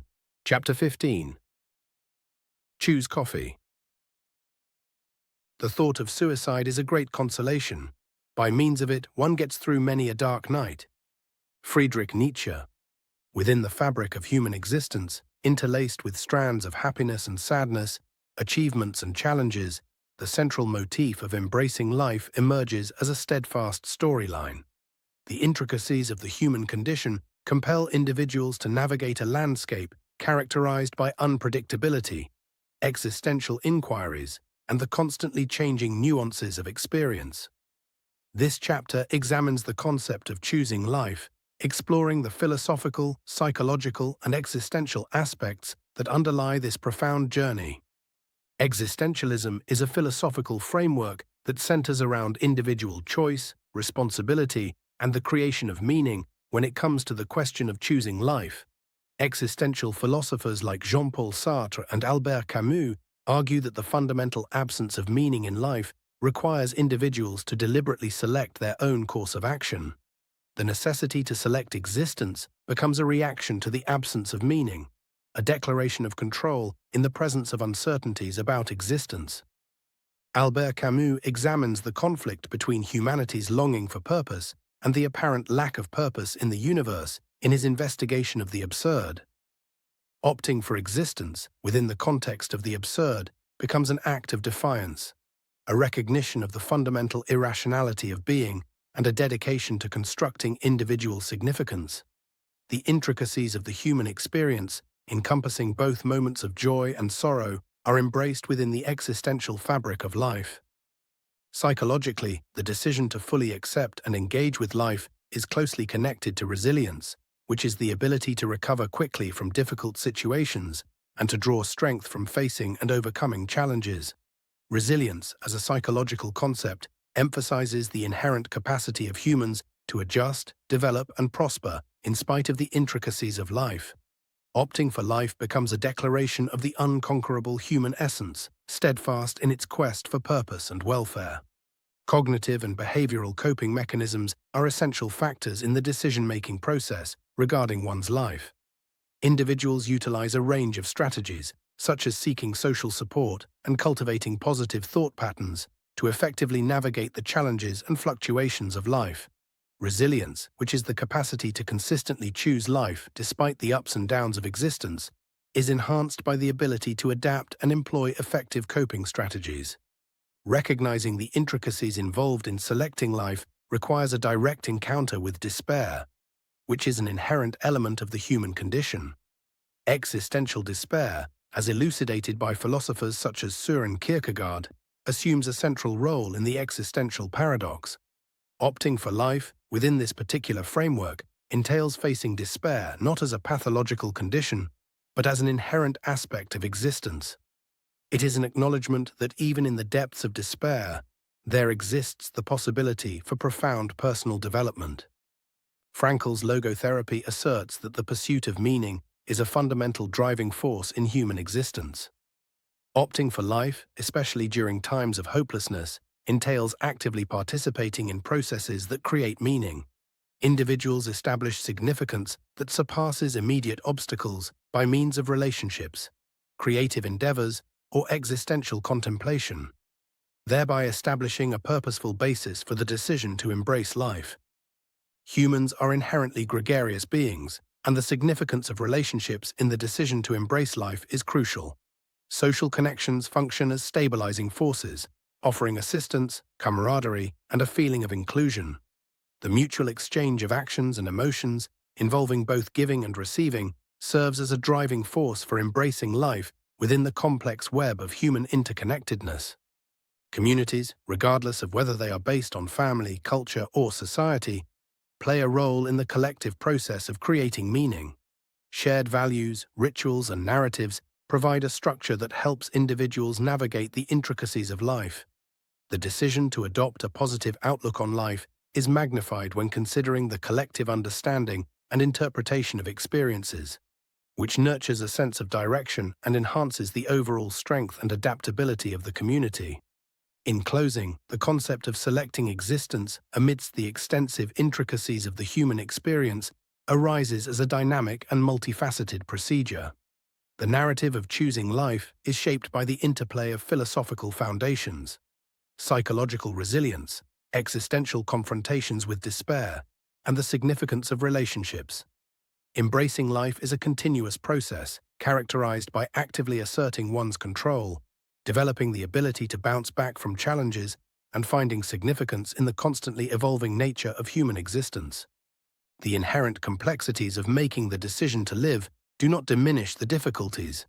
Instead, they encourage individuals to actively participate in an ongoing conversation with the depth and diversity of human existence. In this conversation, the act of selecting life is portrayed as not just a single occurrence, but rather a sequence of deliberate and ongoing affirmations. It highlights the deep recognition that, despite the intricacies involved, the human spirit has the ability to rise above challenges, adjust, and ultimately opt for life. As I've argued throughout this book, the pull towards nihilism has become a major problem in modern society, causing a sense of pessimism and uncertainty. Nihilism is fundamentally defined by the refusal or skepticism towards the existence of inherent significance or worth in life. In a time when conventional belief systems and overarching narratives are frequently deconstructed or challenged, we are faced with the existential emptiness that remains after such dismantling. Residing in a world that appears to be on the verge of lacking significance can be confusing, but it is precisely in this void that we must strive to find an individual and genuine purpose. An essential element in dealing with nihilism is developing an elevated level of self-awareness, something I'm constantly pushing across every book I've written and every video I've posted. Amidst a seemingly purposeless world, the introspective journey becomes an essential guide, perhaps our only guide. Participating in activities such as mindfulness, self-reflection, and contemplative exercises allows us to investigate the intricacies of our own consciousness. During this process, we can discover hidden passions, values, and aspirations that can act as guiding lights in the seemingly directionless vastness. In addition, and as I've mentioned throughout this book, existential philosophers like Jean-Paul Sartre and Albert Camus provide deep understanding of the human condition within a nihilistic framework. Sartre's notion of existential freedom underscores the obligation that accompanies the lack of predetermined significance. By embracing this liberty, or freedom as he argued it, we have the ability to shape our own destiny, constructing a unique personal story despite the indifferent nature of the universe. Camus, however, presents the concept of the absurd, a personal favorite of mine if that wasn't apparent, which refers to the inherent contradiction between the human longing for purpose and the apparent lack of meaning in the universe. To fully embrace the concept of absurdity, we must recognize the inherent conflict between our natural inclination to seek purpose and the impossibility of discovering definitive solutions. Within this tension, a distinct type of significance can be created, a recognition of the irrationality of existence combined with a dedication to living genuinely. Alongside philosophical foundations, fostering interpersonal relationships becomes an essential cornerstone in building a purposeful life amidst nihilism. Human relationships, encompassing familial, romantic, or platonic connections, serve as a medium for the creation and expression of shared significance. Our ability to feel empathy, compassion, and love as social beings adds a profound dimension to life that goes beyond personal feelings of meaninglessness. By establishing relationships with others, we construct small-scale representations of significance that endure the nihilistic forces. Although personal relationships are important for creating meaning, active involvement in the wider community also has a crucial impact. Engaging in collective endeavors, such as activism, volunteerism, or collaborative projects, offers a profound sense of purpose that goes beyond individual pursuits. Within the collective endeavors, we can discover a feeling of importance and influence that opposes the nihilistic influence. Engaging in the acquisition of knowledge, i.e. learning something new every day, and fostering intellectual development represents a robust reaction to nihilism. By actively participating in literature, art, science, and philosophy, we are able to surpass the limitations imposed by their current circumstances. Seeking knowledge serves as a way to broaden our intellectual and emotional perspectives, cultivating a feeling of being linked to the extensive realm of human accomplishments and comprehension. When faced with the prevailing belief that life is meaningless, embracing creativity becomes a powerful and influential force. Creativity, whether manifested in art, innovation, or problem-solving, serves as a way to infuse the world with personal meaning. The act of creation, whether through painting, music, or scientific discovery, serves as evidence of humanity's ability to surpass the nihilistic emptiness and mold the fabric of existence. Moreover, the incorporation of physical well-being into the structure of a purposeful existence cannot be underestimated. To successfully navigate the nihilistic currents, one must possess a robust and well-functioning physique, or at least a level of physical health that doesn't contribute to feelings of sadness or depression. Consistent physical activity, a well-rounded diet, and adequate rest not only enhance physical health but also promote mental and emotional well-being. The interdependent connection between physical and mental well-being serves as a fundamental basis upon which one can build a meaningful and fulfilling existence. Ultimately, residing in a world that is becoming more nihilistic requires a comprehensive strategy that integrates philosophical understanding, self-consciousness, interpersonal relationships, intellectual involvement, creativity, and physical health. While exploring nihilism, I realized that the absence of overarching meaning structures is not a hindrance but an opportunity. This is an invitation to actively engage in the process of creating personal and shared significance, going beyond the pessimistic aspects and, in the process, bringing clarity and purpose to the darkness. So when you wake up tomorrow and the void is fighting for your mind, body, and essence, remember to make your cup of coffee and start your day anyway. By refusing to give in to it, you are choosing to rebel. You are choosing to create purpose. You are choosing to potentially create memories and experiences that mean something to you. You are choosing an option that will ensure the people in your life will be happy about. You are choosing life and you won't regret it. I promise. Note from the author. It should go without saying that if you are having thoughts of suicide or are making plans to end your life, please reach out to a mental health care professional or call 988 to speak with someone today. Exercises. Existential dread, characterized by a deep understanding of life's uncertainties and the lack of inherent purpose, presents an obstacle in the human existence. In order to navigate this complex terrain, individuals can participate in targeted activities aimed at promoting self-reflection, the creation of personal significance, and the ability to bounce back from adversity. The subsequent 10 exercises offer pragmatic strategies for managing existential dread. 1. Journaling for self-reflection. Allocate a designated period of time on a daily basis to document your thoughts and emotions in a journal. Explore profound inquiries, ambiguities, and instances of apprehension. Analyze the recurring patterns or themes in your reflections to acquire more profound understanding. Second, practice of mindfulness meditation. Engage in the practice of mindfulness meditation to develop a heightened sense of awareness in the present moment. Direct your attention towards your breath, sensations, and thoughts without forming any evaluative judgments. Practicing mindfulness enables you to calmly and objectively observe existential thoughts without being overcome by them. Third, clarification of values. Contemplate your fundamental principles and convictions. Determine the factors that provide significance and direction to your life.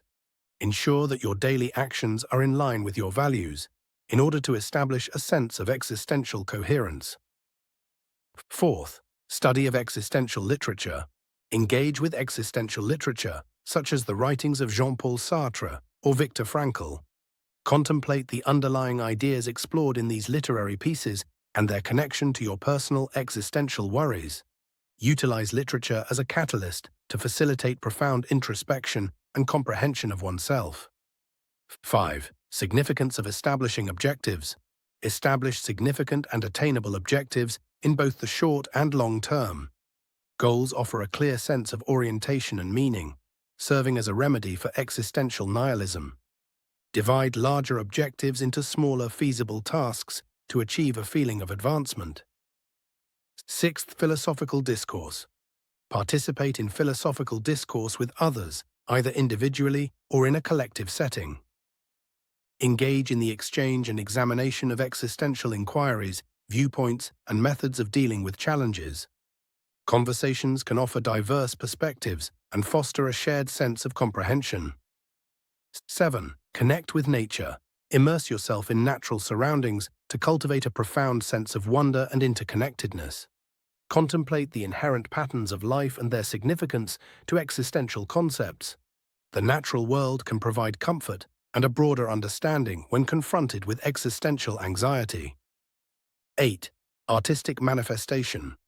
Participate in artistic endeavors such as writing, visual arts, or music. Utilize creativity as a cathartic means to express existential concerns. The act of creation inherently provides a feeling of purpose and fulfillment. 9. Utilizing the method of Socratic questioning. Employ Socratic questioning to interrogate and delve into your existential thoughts. Employ incisive inquiries to reveal fundamental assumptions and convictions. The use of Socratic dialogue promotes the development of critical introspection and the enhancement of one's viewpoints. 10th, daily gratitude ritual. Establish a daily routine where you express gratitude for small instances of happiness or connection. Shift your attention away from existential worries and instead acknowledge and value the favorable aspects of your life. Nurturing gratitude serves as a powerful antidote to the burden of existential dread. Reflection questions. Core tenets. What are your fundamental beliefs concerning the nature of existence, the significance of life, and the reason for our existence? How do these beliefs correspond to or deviate from nihilistic perspectives? Value perception. How do you assess the significance of everyday experiences, relationships, and achievements? Do you experience occasions where you find it difficult to perceive inherent worth in these facets of existence? Influence on decision-making. How significantly does passive nihilism impact your decision-making process? Do you often contemplate the importance of your decisions in the broader context of existence? Emotional reactions. What are the ways in which passive nihilism is evident in your emotional reactions to both difficulties and achievements? Do certain circumstances provoke an intensified state of nihilistic contemplation? Moral engagement. How does the concept of passive nihilism intersect with your comprehension of morality and ethical principles? Do you consider moral values to be significant constructs or subjective interpretations? Interactions and patterns within relationships. How does passive nihilism affect your sense of connection and commitment in your interpersonal relationships? Do nihilistic perspectives ever impact your attitudes towards others? Search for significance. Contemplate your continuous pursuit of significance and direction in life. What is the impact of passive nihilism on this process of existential exploration? Individuals' sense of self and uniqueness. Examine the relationship between passive nihilism and how you perceive your own personal identity. How does nihilistic thinking impact your perception of self? Addressing difficulties. Reflect upon your approach to the difficulties and hardships that arise in life. How does the adoption of passive nihilism influence the development of your coping mechanisms and resilience? Impact on creativity. Contemplate the influence of passive nihilism on your creative pursuits. Does nihilistic thinking enhance or impede creative expression? Definition of legacy. Reflect upon your perspective regarding the creation of a significant and enduring influence or heritage. How does passive nihilism impact your perception of the long-term importance of your actions? Feeling of satisfaction. Evaluate your overall level of satisfaction in different areas of life. How much does passive nihilism enhance or diminish your perceived sense of fulfillment? Knowledge engagement. reflect upon the impact of passive nihilism on your quest for knowledge and intellectual inquiry. Does adopting a nihilistic mindset impact your drive to pursue knowledge and enlightenment? Outlook on the future. Evaluate your perspective on the future and objectives that span over a significant period of time. How does the philosophy of passive nihilism impact your strategy for planning and envisioning your future? Development of significant experiences. Engage in purposeful cultivation of significant experiences. How do you manage the equilibrium between embracing a passive nihilistic perspective and actively crafting meaningful moments that have personal significance? Further reading, exploring the absurd, the existential, and the virtuous life. Foundational Existentialism and Absurdism. Albert Camus, The Myth of Sisyphus. A seminal essay exploring the absurd condition and the question of suicide, culminating in the defiant conclusion that one must imagine Sisyphus happy. Jean-Paul Sartre. Existentialism is a humanism. A concise defense of existentialism as a philosophy that emphasizes personal responsibility, choice, and the creation of meaning.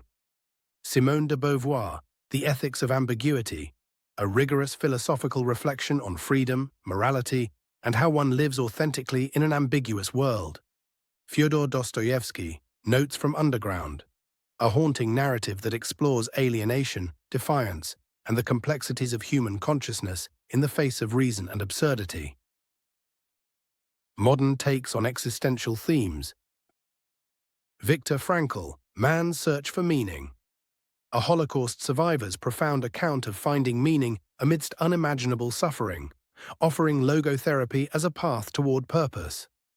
Mark Manson, Everything is Fucked, a book about hope, a blunt, humorous take on modern existential anxiety, emotional resilience, and the search for meaning in a chaotic age.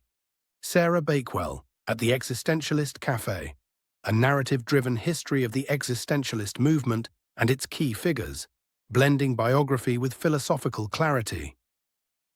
Virtue and the Moral Life.